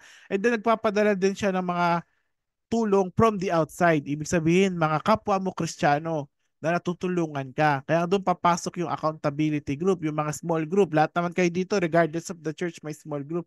Ang small group, hindi yan parang Bible study lang. Lagi kong sinasabi yun. Iba ang discipleship sa Bible study. Kasi yung discipleship is life to life, no? Kwentuhan dapat yan ng mga struggles mo, and yan tutulungan mo siya na maano yun din yung struggles niya. I-address mo yung personal na nangyayari sa kanya. Diba? So, basahin ko an accountability group would also be a big help. Know this, the Christian life is an up and down battle against sin. Sometimes we overcome sin, sometimes we fall to it again. And like what happened to David, it is easy to fall into temptation when we are idle and alone. Di ba yun yung naging downfall niya? Wala nag-check sa kanya eh. Wala nagbabantay. Kaya ayun, na kung saan saan tumingin. Diba? Kaya nga importante na merong Nathan sa buhay natin na handang mag-check sa atin. No? You are the man. No? Kailangan natin yun. And ano yung maganda kay David, di ba? Nung nirebuke siya, nakinig siya. Kaya ang resulta, nag-repentance. Di ba? There's an effective application. So, kailangan natin ng ganyang klaseng relationship. Humanap kayo ng tao sa buhay nyo. Either a mentor, a discipler, or accountability partner, kung ano man tawag nyo, di ba? Dapat merong isang tao sa buhay nyo na handa kayong i-rebuke yung kailangan. Kung ang mga tao sa paligid mo ay hindi ka kinokorek, kung ang mga tao sa paligid mo puro lang binobola ka lang para ayun pa, ay ang galing mo, ay nakaka-bless naman, ay ganyan ganyan. Tapos may nakita silang mali sa'yo tapos wala silang sinasabi, wala silang ginagawa. I mean, sorry pero may problema. You are in a wrong, in a dangerous path. Kasi lahat tayo nagkakamali. Lahat tayo, hindi walang perfect sa atin. So, kung walang nagre-rebuke sa'yo pag may nagagawa kang mali, delikado yun kasi lalo na yun, hindi mo alam na may ginagawa ka palang mali. Kasi ang tendency mo nun, ituloy lang yun or baka malumala ka pa, di ba? So maganda talaga na may mga tao na nagmo-monitor sa'yo, nag-check sa'yo, nagbabantay sa'yo, kung kamusta ka sa area na to, kamusta yung struggle mo sa ganitong bagay. Parang nang ganun, may ano ka, kasi pag may nag-check sa'yo, may nagmo-monitor sa'yo, parang syempre ikaw, maano ka gawin ulit yun kasi alam mo nga na mayroong tao nakakaalam ng mga kasalanan na hirap kang labanan. Ganyan. So, napakalaking tulong. So, along with the Holy Spirit, may Holy Spirit sa loob mo na helping you to do what God wants. Tapos merong mga tao na nagbabantay sa'yo, nag-check sa'yo, nagtuturo sa'yo, di ba? Tinutulungan ka maintindihan yung Bible. Ano bro, kasi ano yan naiintindihan ko yung struggle mo, pero sabi sa Bible, ganito, ganyan. So, alam mo yun, yung talagang life to life talaga na tulungan na nare-review ka. Trust me, ang laking tulong niyan. Magagawa mo talaga yung pinapagawa ni Lord. So, trust me, it will be easier to apply the teachings of the Bible with someone helping you. And ikaw din, tulungan mo rin. Hindi yung puro ibang tao tutulong sa'yo. Ikaw din, di ba? Go and make disciples eh. So kung may nakikita ka na nag-i-struggle din sa area na yon, pero ikaw, di ba, nalagpasan mo na yon, it's your turn to help naman sila. Ikaw naman ang tumulong ngayon sa kanila. Di ba? So tulungan lang talaga, no? Kumbaga, tulong-tulong tayo na malubok yung Christian life. Amen? Meron pa palang pangatlo, nalimutan ko, sorry. And then, so be encouraged that even though applying the lessons of the Bible is hard in this ever-falling world, know that God is faithful, and like stated in our opening verse, God will bless us if we strive to apply His teachings in our lives. So parang, I just want to end this with an encouragement na nakikita ni God yun, yung pagsusumikap natin na i-apply yung mga turo niya. Then He will, He will reward us naman, no? Pag nakita niya talaga na, so, kumbaga may blessing din. Hindi lang bukod sa natatransform tayo, nalalayo tayo sa mali, asahan mo yun na si God, ano ka doon, talagang i-reward ka rin niya in return. So there's so much blessing in obedience. So that's it. So any thoughts, opinions, violent reaction, questions about application? Natulog na kayong lahat. Thanks daw, sabi ni Doc Joanne. Thank you, Persia. Sabi ni Ja. Ayan. So, I hope na iba yung na iba yung perspective niyo sa application, no? Na broaden yung minds niyo. Ay, ganun pala yun, no? Smart pala, specific, time bound. First time niyo marinig yun, no? Sabi niya.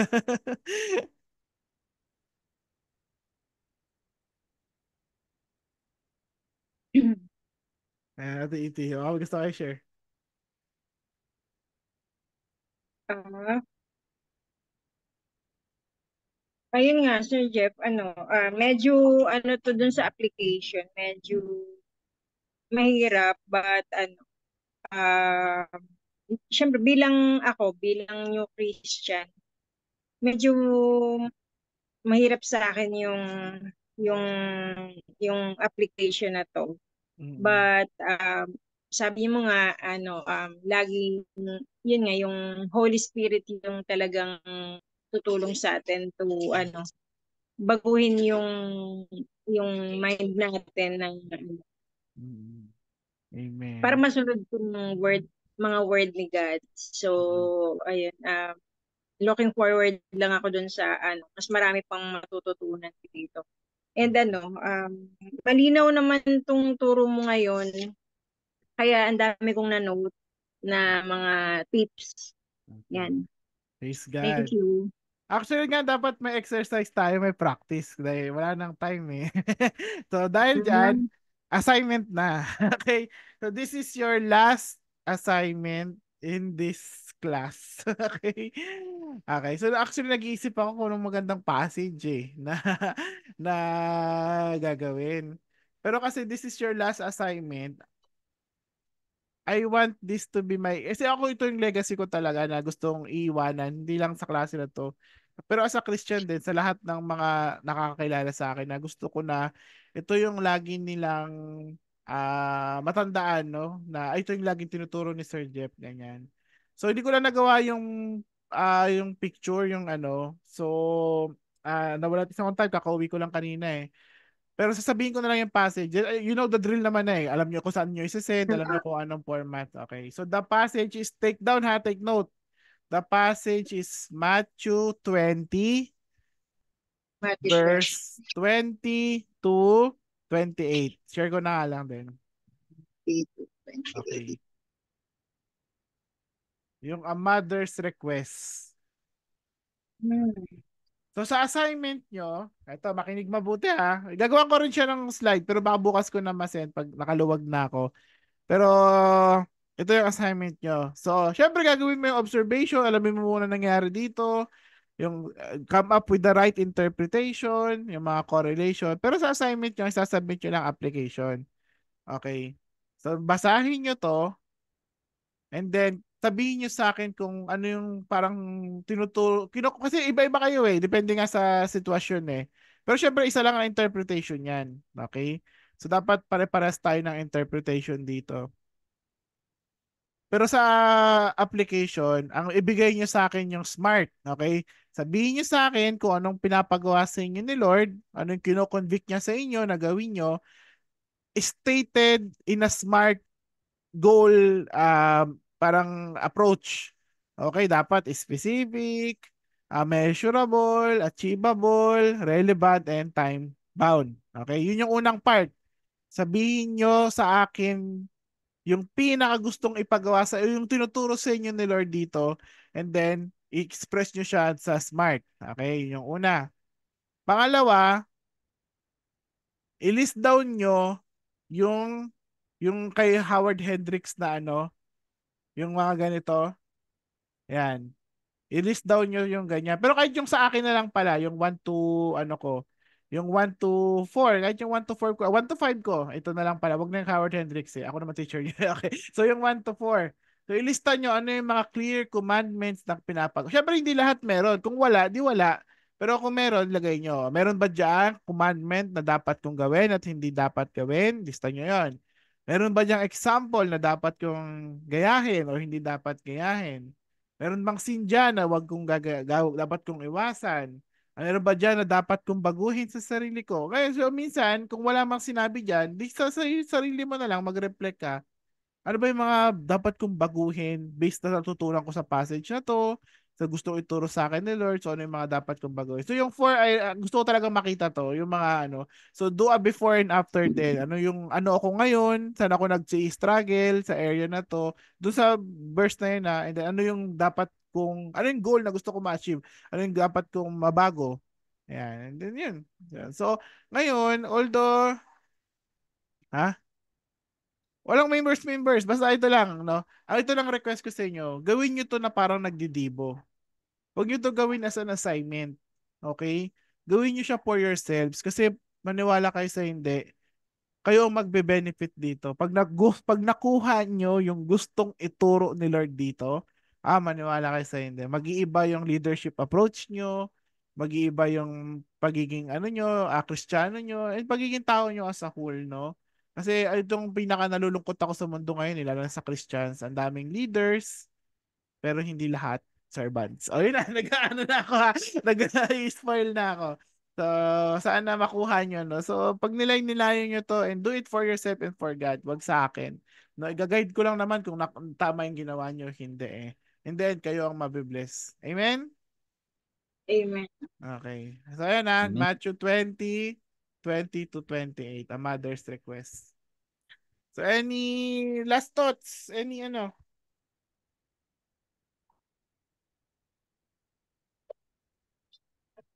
Wala nang ano? Walang violent reaction? Yan. Ayan, so I think alas 9 na. So thank you sa time niyong lahat. Muli, happy birthday. Ayan, so I pray na maging safe, maging productive itong week na to para sa ating lahat. So let's pray. Okay. So Lord, thank you so much for tonight, Lord, and thank you for the wonderful lesson na na-remind kaming lahat, Lord, kung gaano ka-importante yung application na magawa namin yung word mo, Lord. And kung thank you rin sa wisdom, Lord, no, yung sa smart, yung sa yung mga bagay na to, Lord. This hindi to overnight na develop na it took years sa maraming Kristiyano na nagtulungan para matulungan ang isa't isa kung paano ma-apply ng tama yung word mo, Lord. So we thank you, Lord, kasi alam namin ikaw lang lahat yun, Panginoon. So ang prayer ko talaga ngayon, Lord, is magawa namin to, Lord, yung tamang pag-aaral ng word mo, yung tamang pagpiga ng application na ito yung dapat namin gawin, Lord. Nawa mangusap ko sa aming lahat, Lord, kasi nga ito na yung part na kailangan makita sa amin, Lord, kasi ito yung makaglorify sa'yo, ito yung nakikita ng tao, Lord, hindi naman yung alam namin, kundi kung paano kami mabuhay. So I pray, Lord, na sa lahat kami dito, Lord, talagang maging Kristiyano, Lord, na we walk the talk, Lord. Kaya napaka-importante nga ng application, Lord. I hope, Lord, na sana lahat ng Kristiyano, lahat ng estudyanteng nandito, bukod sa alam nga nila, Lord, is ang maging impression talaga sila ng tao sa kanila is they walk the talk, Panginoon. Natulungan mo kami, Lord. Alam namin na si Holy Spirit nasa amin na, Lord. So I pray na sana bigyan mo kami ng heart, Lord, na talagang submissive kay Holy Spirit sa leading niya. Makinig lang kami sa Kanya, Lord. Fill us with this power, Lord. And tulungan mo kami na mag-surrender sa Kanya completely.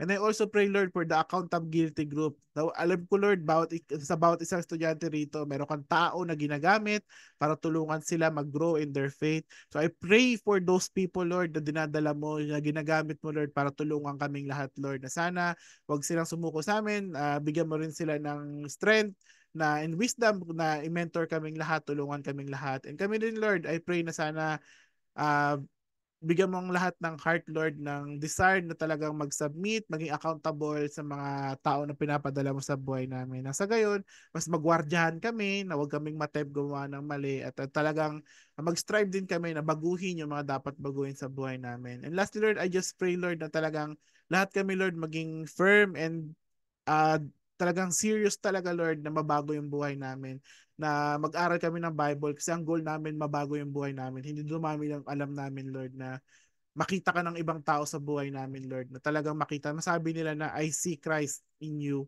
Kasi that's the greatest compliment ever, Lord, na makita ka sa buhay namin. So sana nga, Lord, yun ang maging resulta, maging end goal ng bawat isang nandito, Lord. And I just pray din, Lord, na sana as we near the end of this course, wag sana nilang kalimutan yung matutunan nila, patuloy nila i-develop yung skills, Lord, and I just pray, Lord, na sila naman yung gamitin mo rin para may turo to sa iba. So again, thank you, Lord. I pray for this week. May you keep it safe and productive, and may you allow us to meet for the last time next week, Panginoon. So in Jesus' name we pray. Amen.